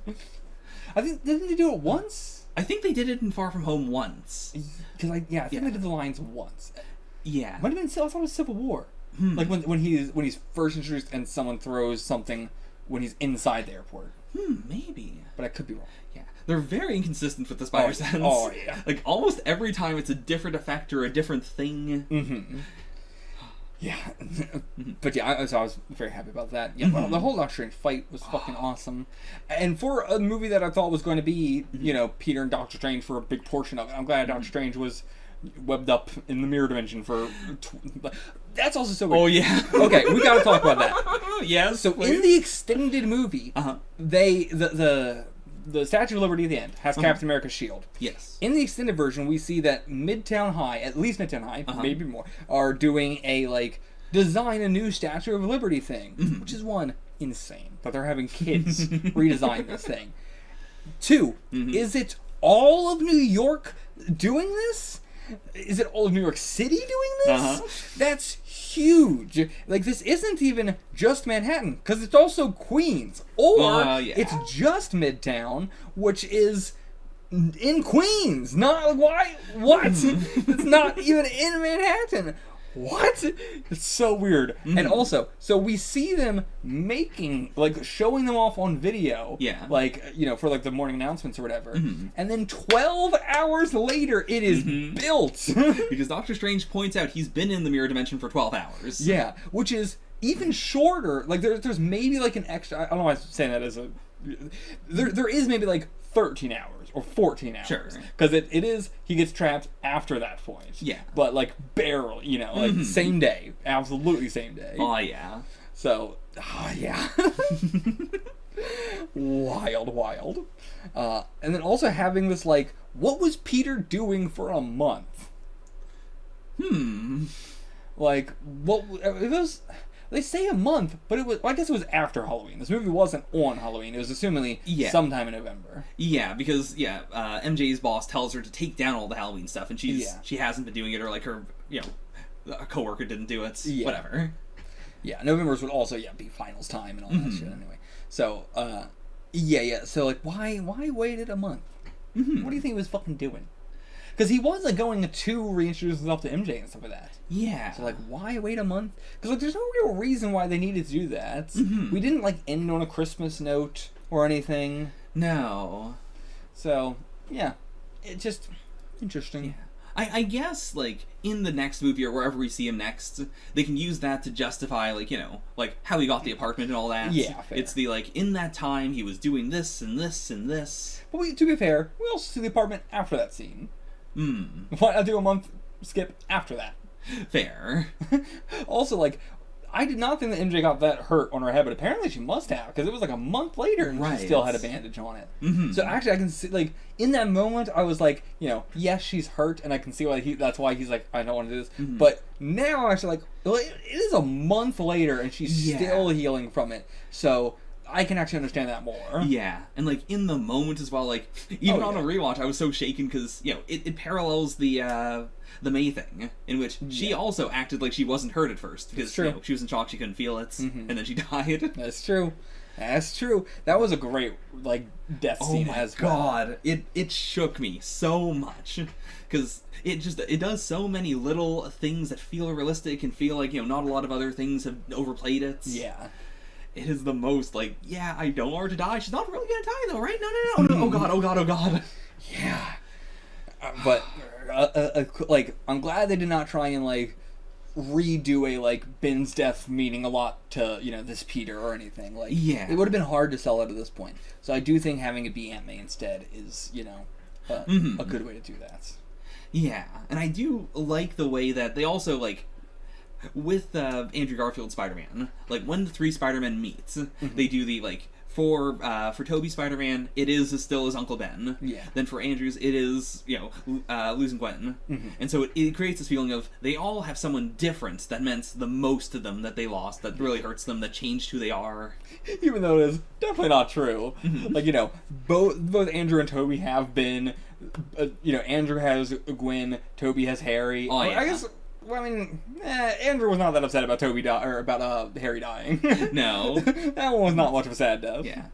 And they also have this, like, with the Spider-Men, there is a little bit of, like, stuff happens to them that we didn't see after their last movies. That's, like, something that when we were first watching it, and he was, like, very upset over Gwen's death, and I was like, that's, like, my first reaction to it was like, that's sad, but also I was like, that's interesting because we end that movie with him being very happy, right? He's moved on. But then, like, they do, have him talk about the fact that he, like, kind of relapsed and, like, let the rage take over and everything like that. And so I'm glad, like, he kind of goes on an entire arc between The Amazing Spider-Man and this movie, and then at the end of this movie, he ends up in the same place where he was at the end of The Amazing Spider-Man. But, like, hopefully for good now. Like, hopefully he actually is, over, I hate saying over it, but, has healed from it. Yeah, that's a better way of putting it. Because Tobey also kind of does that, in that, where we leave him at Spider-Man 3, he's, really messed up his relationship with Mary Jane, but they meet up once more, hopefully they'll try something. And then in this movie, all we get from that is him saying, like, he doesn't immediately jump to, I'm in a relationship. Yeah. But he does still acknowledge Mary Jane. It is a, like... I mean, he says they've made it work. Like, so not that they're in a relationship, but that they are, in something. There's something there, but it's complicated. Yeah. And I think... I like that more than him just saying, we made up. Or, like... Or we got married. Or it's all good. Yeah. Because, like... I appreciate the note that Spider-Man 3 leaves us on of like, that was some real fucked up shit, and they're both very hurt, and this is not a happy ending. Yeah, I mean, you also you can't have a like this. Michelle Jones is not the true like old MJ. You know, it's a very different. I think this Peter and that MJ could have had a healthy relationship for their entire lives and gotten married and had kids and been perfectly happy. You know, but Mary Jane Watson. You cannot have a healthy relationship with Mary Jane Watson. I love her, but like, you know, her and Peter, like, you know, in terms of classic Peter, who always fucks up everything all the damn time, they're both so perfect for each other and just being weirdo, self-obsessed, but pretends not to be, but also is very helpful, but also, like, they have all these just, like, very weird aspects of them that's, like, it's the kind of thing of like, oh, it is definitely a toxic relationship, but they can only be together. They cannot be with anybody else. Though I imagine so much time has passed, they have probably mellowed out so much, and they're not like they were very, very anti whatever people wanted them to do kind of teenagers. Like, I don't want to say anti-establishment or like punk or anything like that, but they were just very much so like we just want to act crazy, you know? We want to do the movie thing. Like, they are like characters who watch a movie and then try and do a big giant gesture. Like, you know, I think that is a realistic thing. That's not, I don't think that's the movie writing. Like, maybe it is, but in universe, I also think that these characters who are dramatic, that's the word. Both Peter and MJ are dramatic. Oh, yeah. Dramatic. And so they're perfect for each other. But yeah, I don't think it's always going to be complicated. It's always going to be drama. But also, I think Gwen also has a bit of that energy as well. Like, Gwen and, you know, Andrew Spider-Man, I also don't think could have had a healthy relationship. I think that would have also been drama forever until you're dead. But yeah, so I also, that's, you know, the fact that we have Peter and Michelle Jones not, like, you know, be together anymore at the end of this. Yeah. Even though they have an extremely healthy relationship, like, the most money-making relationship they could have. This is the Zoomer relationship. Oh, yeah. This is the relationship of the era. Yeah. Which is crazy, because I didn't really think anything of it for the first movie at all. It was like, oh, okay, I thought we were doing a, like, haha, wouldn't it be funny if we did this, but we're not, and I was like, oh, we are, just okay. Oh, yeah. But yeah, so it's wild to me, but I get it now. I definitely get it now. Okay.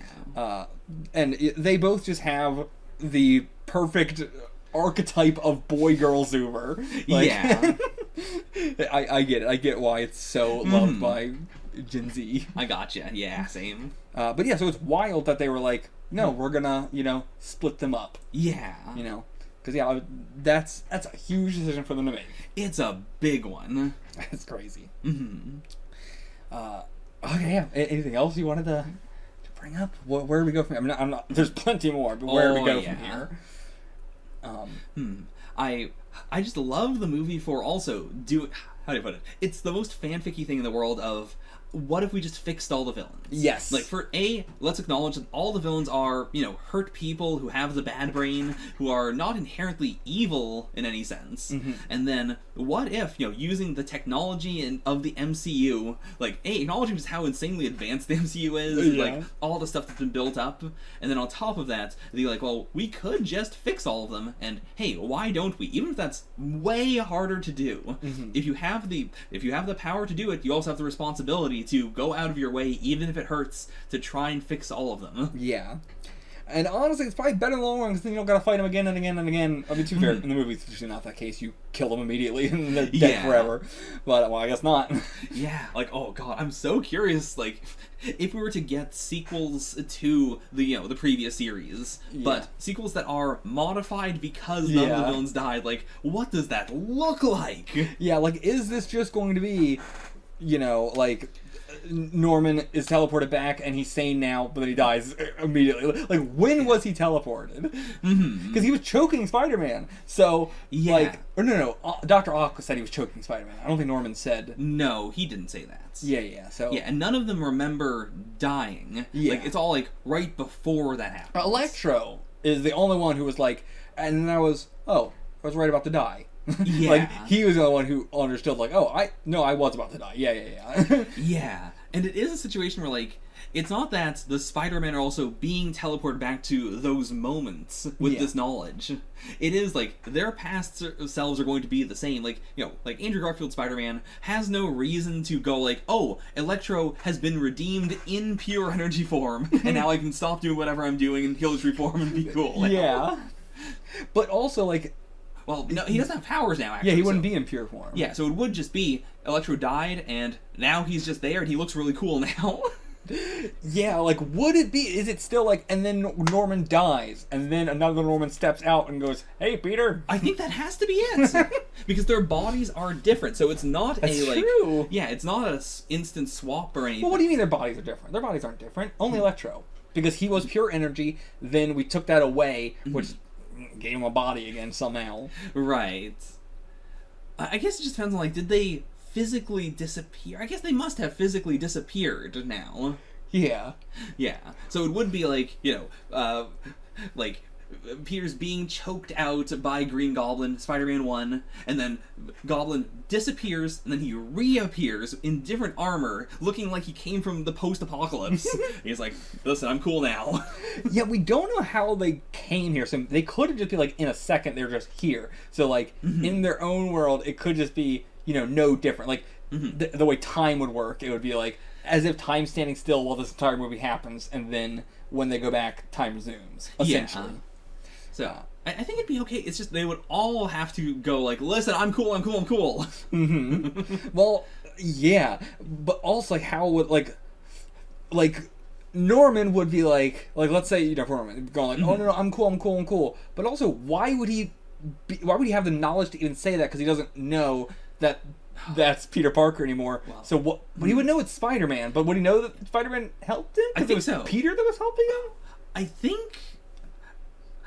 I think like, in my mind, the way I think it works is, in any sequence where, like, Peter Parker / Spider-Man is unmasked, they would just remember it, like, either being masked. Yeah, either masked or just, like, blurry. Yeah. So it would be a different Spider-Man helped me. Yeah. And also, I don't know who you are, but I know you're Spider-Man. I don't know you're Peter Parker. Also, I didn't even think about this till just now, but it's about to get a lot more complicated with Toby and MJ. Oh, yeah. She's gonna be like, who the fuck are you? Is Aunt May still alive in both their universes? Like, they're gonna go back home and be like, well, I gotta find a place to buy in cash, I guess. Because that has to be how it works if the concept is, like, multiversally, no one knows Peter Parker is Spider-Man. Yeah. Then, yeah, that's the ultimate, like, I fully believe they would consent to it, but also there's a lot of other Spider-Man out there who do not consent to this. I don't know if they would consent to it, like, maybe, but... That's so fucked up. We did not. I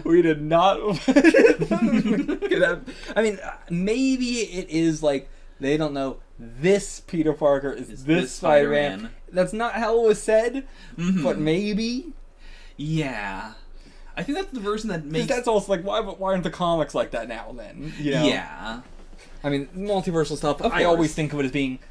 You can say the multiverse when you just mean the close ones. Yeah. That's just how it has to work for a lot of things. But, yeah, I think the way it makes the most sense, if it is specifically, no one knows that this Peter is Spider-Man. That's how it's gotta work, We'll just leave it at that. Yeah.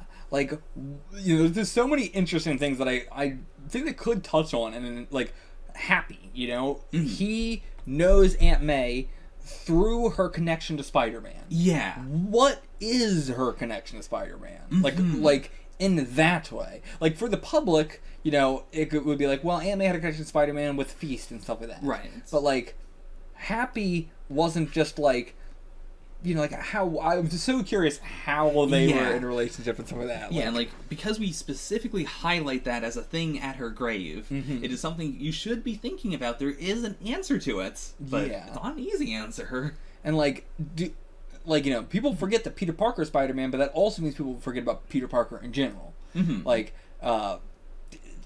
do people think Aunt May had a kid, or do they think she never had a kid? Yeah, like, Yeah, that's such an interesting way to put it. I love memory manipulation shit because there's so many different things you can get into, and if you don't touch on them, that's fine. It's not something where I need you to touch on all this stuff. It's something that I just like thinking about. Yeah. Especially like the Toby and Andrew, like, have they, do their universes not know they're Peter Parker now? We'll never know, but it's fun to think about. Yeah.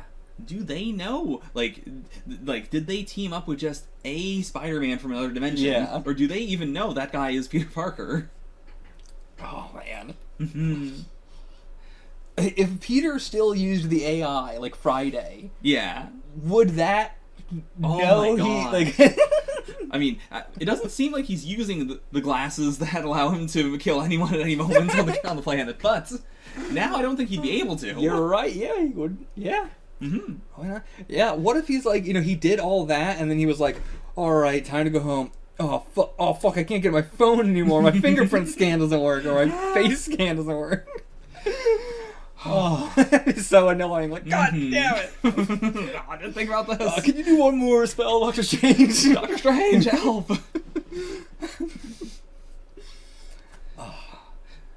Ned learning magic.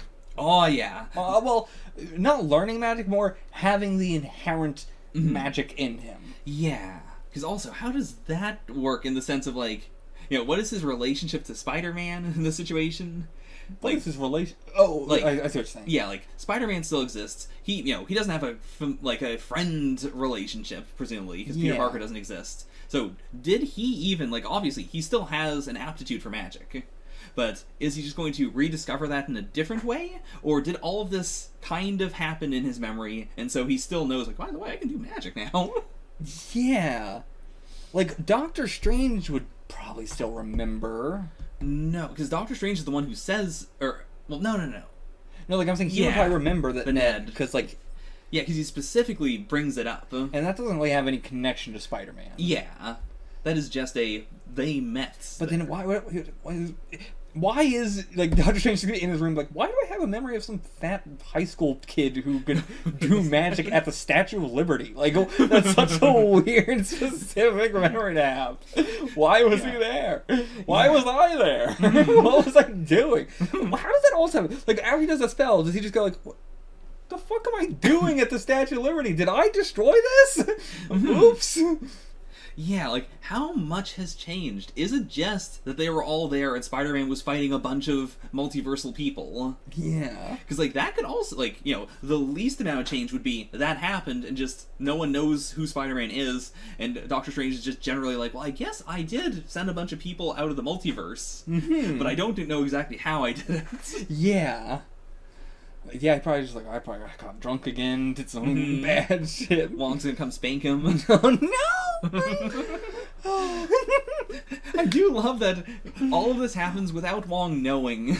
Yeah. Or, like, at the very least, Doctor Strange doesn't think Wong knows. Yeah, but I mean, also, why would Wong, up into the purple sky, I don't think Wong would know. Yeah, like, I do agree with that. I don't think he would know up until that point. Like, yeah, even if it's like, all these people are destroying the city, he wouldn't connect that immediately to, like, the, the whole situation that was just happening. But yeah, also, like, so how does that, like, does MJ think that she was friends with Spider-Man?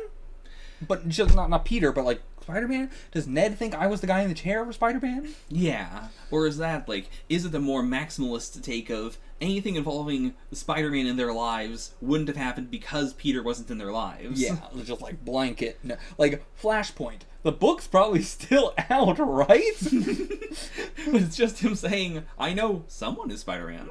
Is it that, or is it just a book of I don't know who Spider-Man is? Like, is that just what you just wrote an entire book about not knowing who Spider-Man is? I mean, we know the book is so unbelievable that, it's sold, but also, no one thinks that he is Spider-Man's friend, even with the book out. Like, he's not being discriminated against. He got into MIT, because they're like, well, there's no harm in accepting you. To be fair, he probably did not say anything in the book about him being an accomplice to... what was seemingly like a terrorist attack, or, this weird hate boner he has for national monuments.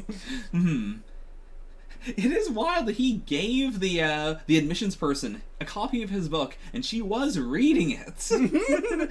That's Yeah, like in a world where everyone is going, oh well, we're gonna kick this person out, or we're not gonna accept this person because of the controversy around Spider-Man. He was specifically like, read my book in which I'm friends with Spider-Man, and she read it, and presumably she was like, there's no problem accepting you. You don't know Spider-Man. I mean, to be fair, she then met Spider-Man and instantly was like, "You're a hero. I'm gonna let you get into MIT." That was also such a convoluted scene. Oh yeah, that was so cheesy in the weirdest. She sat in that seat for so long. She sat in that car. She did not unbuckle herself. She did not unbuckle. She was like trying to get out of the car for so long before she even undid her seatbelt.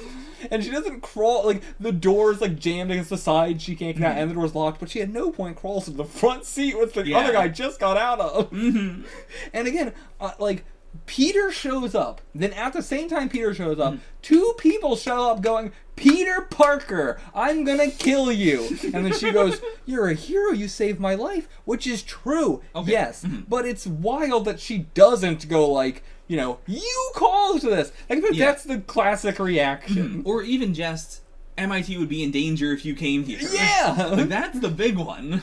Just the, like, well, even if you're okay, your villains are gonna come beat my ass. It's the thing I hate being, like, I hate second, because, like, I shouldn't be mad that she's not, you know, that she's doing the right thing. Yeah. But it's wild that she is just right to "you're my hero" instead of "you almost got me killed." Yeah. Or even just, Doc Ock saved my life. All she sees is the tentacles come down, pick her up, put her back. I mean, she also saw the tentacles blowing up cars and throwing a car at her. That's fair. And throwing her over the edge. Oh, but I do love her getting out and just being like, so, like, "Fuck you, Doc Ock." Yeah. Also, the whole time this fight is happening, cars are continuing to go down the other side of the highway. They don't give a shit. The Doc, like, in universe, obviously, the reason why they coat his tentacles and make them red and, Peter gets direct control. That also had to be a toy thing, right? That had to be the, like, get the, Doc Ock from Spider-Man No Way Home with the red tentacles. It is actually fancy that we take that off of him, and then in the final fight, he does help, because, like, Doc Ock is a Spider-Man. You know, like, he's got the tentacles which are like web kind of stuff, like, he's literally been Spider-Man before. Oh yeah, like, he is the dark mirror. He's the, like, I'm like you but a little twisted, whereas Green Goblin's way more of the, I'm just a fucked up guy. Yeah. He was a fucked up father way before he was the Green Goblin. Like, he's a true villain. But yeah, love that. Oh yeah, I love it. Love to see it. I mean, Doc Ock's maybe my favorite Marvel character, or my favorite under Spider-Man. I said I love the fight, but I was saying I found it weird that they took that red off of him. Like, I understand why, but like that would have been a like, oh, he's red also, like the Spider-Man in this final fight. But I loved that he was like helping in the final fight as an ally, and that he didn't come back as a villain, because it would have been so easy to have Electro fry his brain chip again. Oh yeah, so easy. Oh yeah, I didn't even think about that, but also that was like the most satisfying one, where it's like just saying like he's got this brain chip that it was supposed to have him control the tentacles now control him. Like, it's like everybody knows this, but just. Even though I feel like I've heard it said in Spider-Man Universe stuff too, it is like fanfickiness. Like, what if we just made the brain chip not bad anymore? Yeah, and it's like, yeah, genius. Like, it works so well that it feels like to me it feels like the intent the entire time. Like, of course, if in the first act the brain chip gets destroyed, in the final act you fix it. Yeah, it is the ultimate. Yeah, just make another one, or just make it out of like self-healing stuff, so it fixes itself if it gets fried again. And the self-healing stuff they had to have in the universe because Norman knew what it was. Yeah. But yeah.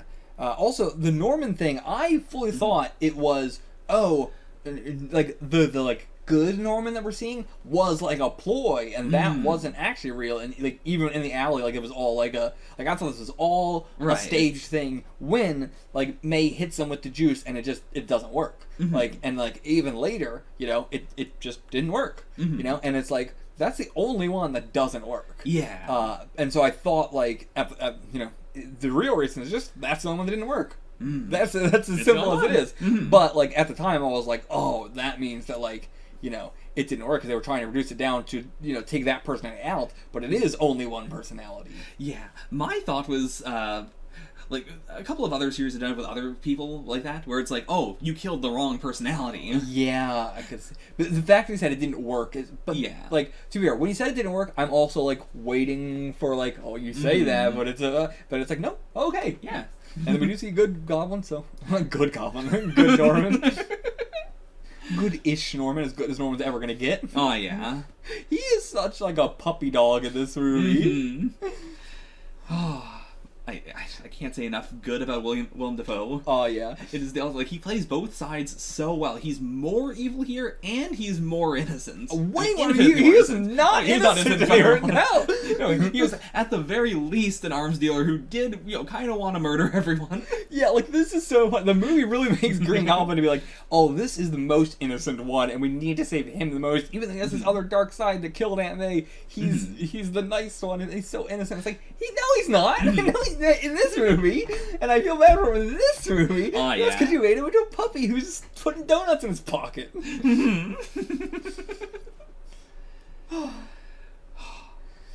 Yeah. Also, the fact that we did like the, you know, Spider-Man No More shot, but with the like Green Goblin mask sort of thing, and also had him run away in the funniest way possible. He was not hired for his running. No. Tiny complaint. Okay. Not much of a complaint. Like Sandman being like much slimmer than normal. Yeah. And like he never does his big I'm gonna make a giant hand or hammer and like come on, give me that. We did all the hits but that one. We even did lizard fighting in a skull. Oh yeah, that was the most. Again, I didn't notice until you said it. Like it's the most. Oh, we gotta do it. Gotta do all the hits. Yeah. Anything else? Yeah. I said I was hoping this one was only been an hour, and already it's been an hour and 20 minutes. And I feel like there's so much we haven't talked about.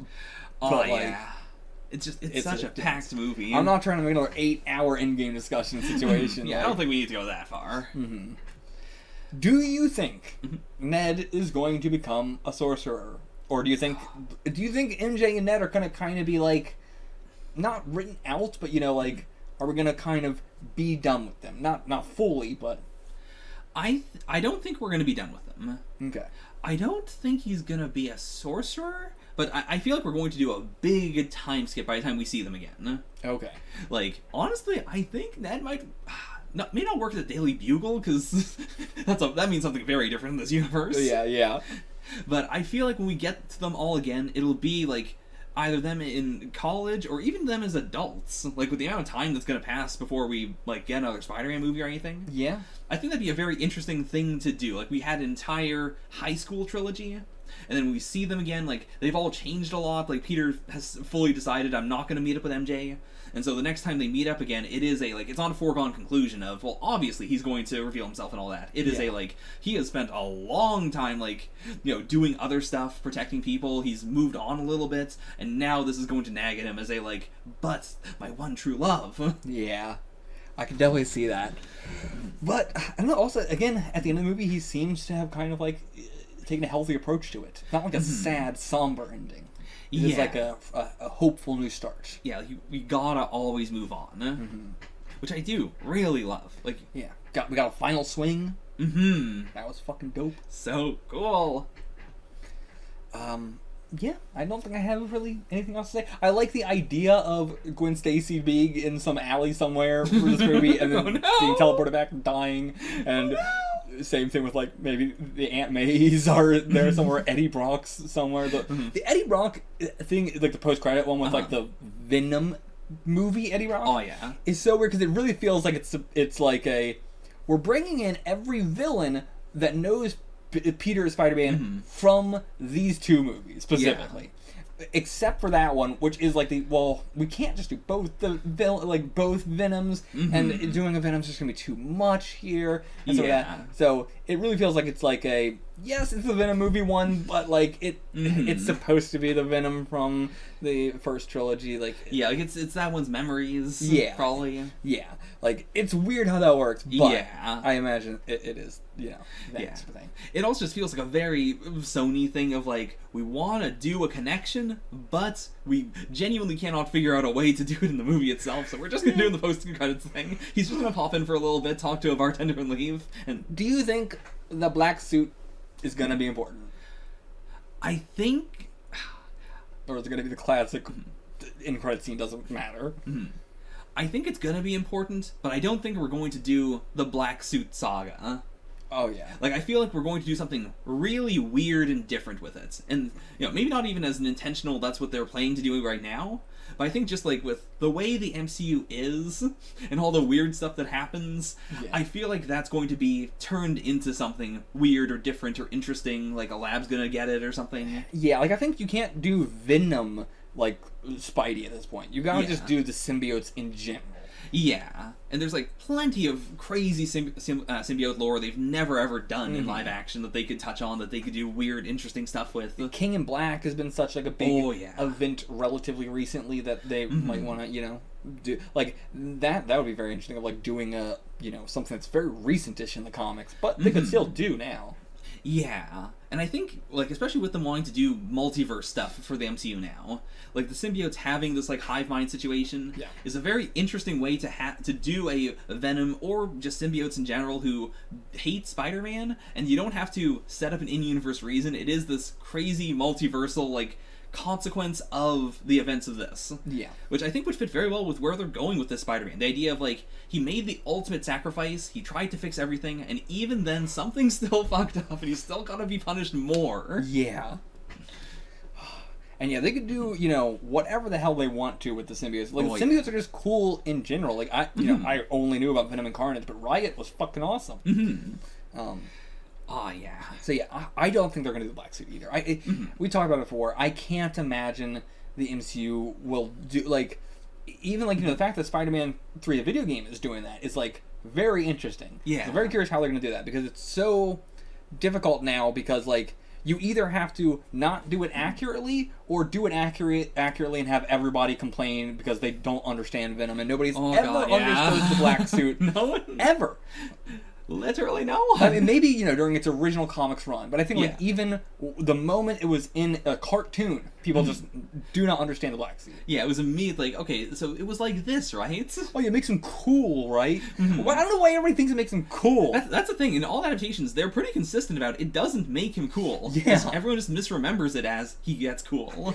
It's because people have so little media literacy, like the fucking dance that Toby does, and it's like, thinking that's supposed to be a cool thing when it's supposed to be funny, and it's very clearly a gag. It's a gag, it's a skit, it's funny, and it's he's cocky. That's what the suit does. It makes you cocky. Yeah, it brings out the worst in you. Yeah, it makes you overly confident to the point of cringe. That's not cool. Yeah. The suit's not making you cool, it's making you have way too much confidence. It's like pure ego. Like, but yeah, people will never understand that, so we're never gonna get a fucking black suit in Spider-Man. But yeah, we didn't talk about it much, but I mean, like, we talked about it a little bit at the beginning. But like, we love Spider-Man 3. We fucking love the black suit shit. By the way, like, we fucking love it. It's just so good. All the black suit shit is so good with Toby. It's so good. I hate it so much that people mock it for like the stupid for reasons that aren't in text and universe, or anything like classic, like, mocking something because your memory of it is wrong. Or just not understanding the movie, the point of the movie. Bothers me so much. So stupid. Anyway, I hope Flint Marko is okay. He's the only one that's like, I really, but the other ones too, but also Flint Marko is like, he's a true innocent boy. Again, that was really the only two issues I had with the movie, was Norman and Toby not really having a connection, and Flint, it's not even really much of a complaint. It's not a complaint, it's just like a, why, it's just it's iffy. It's weird. Do you have any complaints with the movie at all? those are basically it. Okay. Like, yeah, I really, really, really love this movie. What was your favorite scene? You told me before we watched it that you were like, I was like, what's the scene you want to rewatch the most? Oh yeah, it's the final fight with Peter and fighting Green Goblin. Yeah, on the shield. Yeah, it is this ultimate, like, there's so much to it that I love. It is him, like, also before that, him mentioning to the other Spider-Man that he was part of the Avengers. Yeah. That is the only fights in the entire MCU that made me think he's part of the Avengers. And that, like, the way he fights is very military-esque. It's very, like, smooth, straight. There's a lot of, like, there are multiple moves where, like, he uses the webs not to, like, fling Gobby or anything, but just as a, like, I'm gonna pull you a little closer, boom, boom, boom. There's this, like... I can't believe we never said Gobby. Yeah. I can't believe that. Yeah. The little flip he does where he just touches Goblin with his fingertips as a, like, oh, I didn't touch you. Oh, never mind, I did. Boom. Yeah. There's so like, much... where he flips them by just, like, touching him with the fingertips and fully flips them.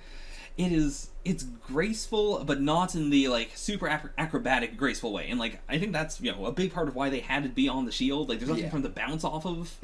It's all of that combined with him wanting to commit murder. Yeah. It's that. It's the fact that it's also not like a beast mode, like, I'm losing it. It's that he has so much control over himself. And yet he is very clear, like, that's it. This is not manslaughter. This is not a crime of passion, even though he is passionate about it. Yeah. This is, in my mind, a murder in the sense that he knows he could fix Green Goblin. There is the possibility he does not want to do that. He wants to kill him. Yeah. Like, because also, like, something I've felt very about in the MCU has been Peter as the ultimate soft boy, like the ultimate, like, pure, delicate, cool, I like him like that, but it's very un-Peter. Peter is such a jerk, and then he gets better over time, and no matter what, he's still kind of a jerk. Yeah, and it's also just so weird with having such a, young baby boy Peter. Like, he's so... Again, it's so weird having a Peter that is younger than he has ever been in the comics. Yeah.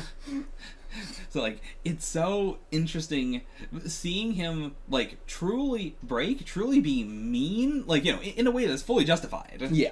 But the idea he is 100% going to pick up the glider and kill Goblin with it if he wasn't stopped. Yeah. I really like that as, like, the lowest point. I don't want him to get edgier, I don't want him to get darker, I don't want him to keep doing that. I just love that we got that, and that he got to that edge, and he was stopped, and that, from there he can then build himself back up. Yeah. Hopefully he will not be as, like, infantilized by the, like, fandom and all that. Yeah. Like, as you said before, we've had, like, 3 movies of building up to the origin. Yeah.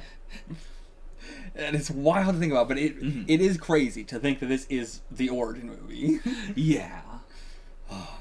But I also do like the thing that makes him go from, alright, fine, I understand, I will cure Green Goblin, to, fuck it, I'm gonna murder him, is, like, the MJ thing. Yeah. Like, I like that they gave him another big moment to, like, that it wasn't just, like, in the end he was like, no, actually, fuck it, I do want to murder you. But it was, like, this additional thing that was like, ah!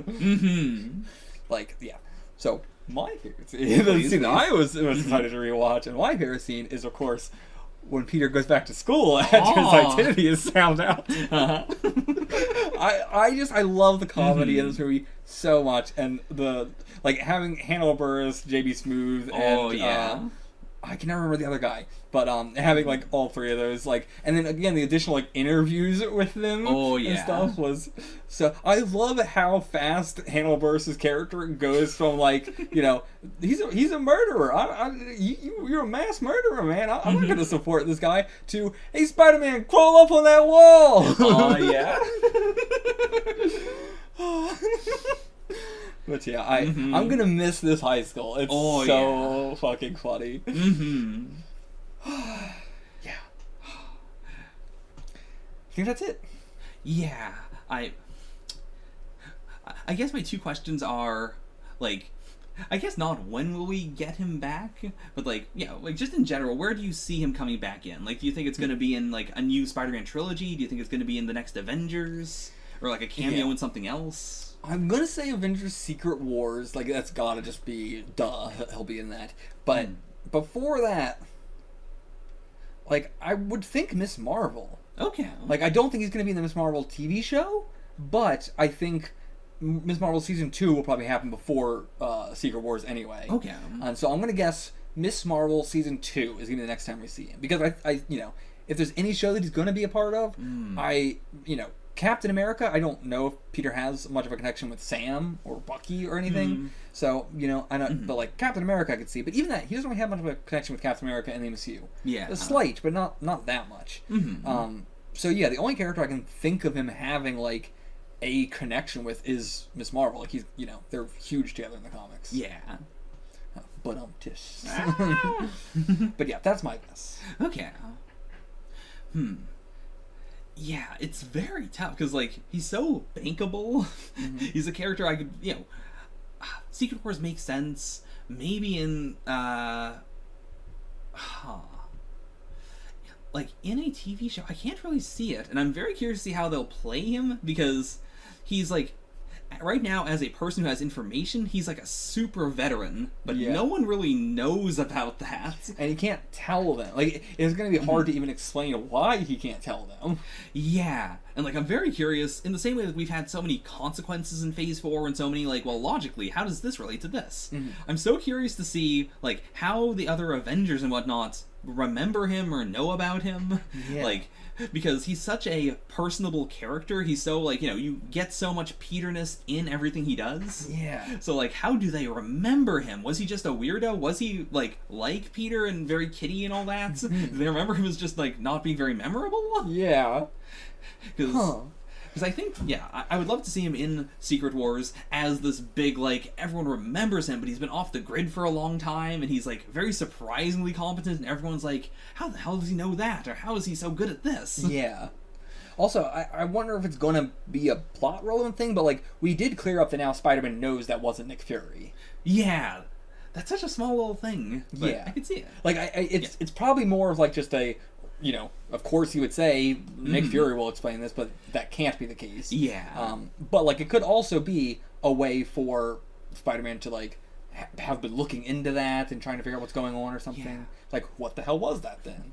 And I could see that, like, if he shows up in Ms. Marvel Season 2 or The Marvels, like, the movie... I could see that being a way to get him in there as a, like, hey, what... So, after all that, it turns out Nick Fury was in space? What was going on there? Yeah. Who was I talking to? Was that a Skrull? Like, is there a problem with that? Are we being invaded? Yeah, and I could see it being, like, a... Seeing Ms. Marvel in action would then make him, like, a fan of her and stuff like that, rather than, like, just naturally being a fan or something. Yeah. Okay. That's it. Okay, that's it. See you guys for Hawkeye. Hawkeye. See you for that. Until then, get the fuck out of here.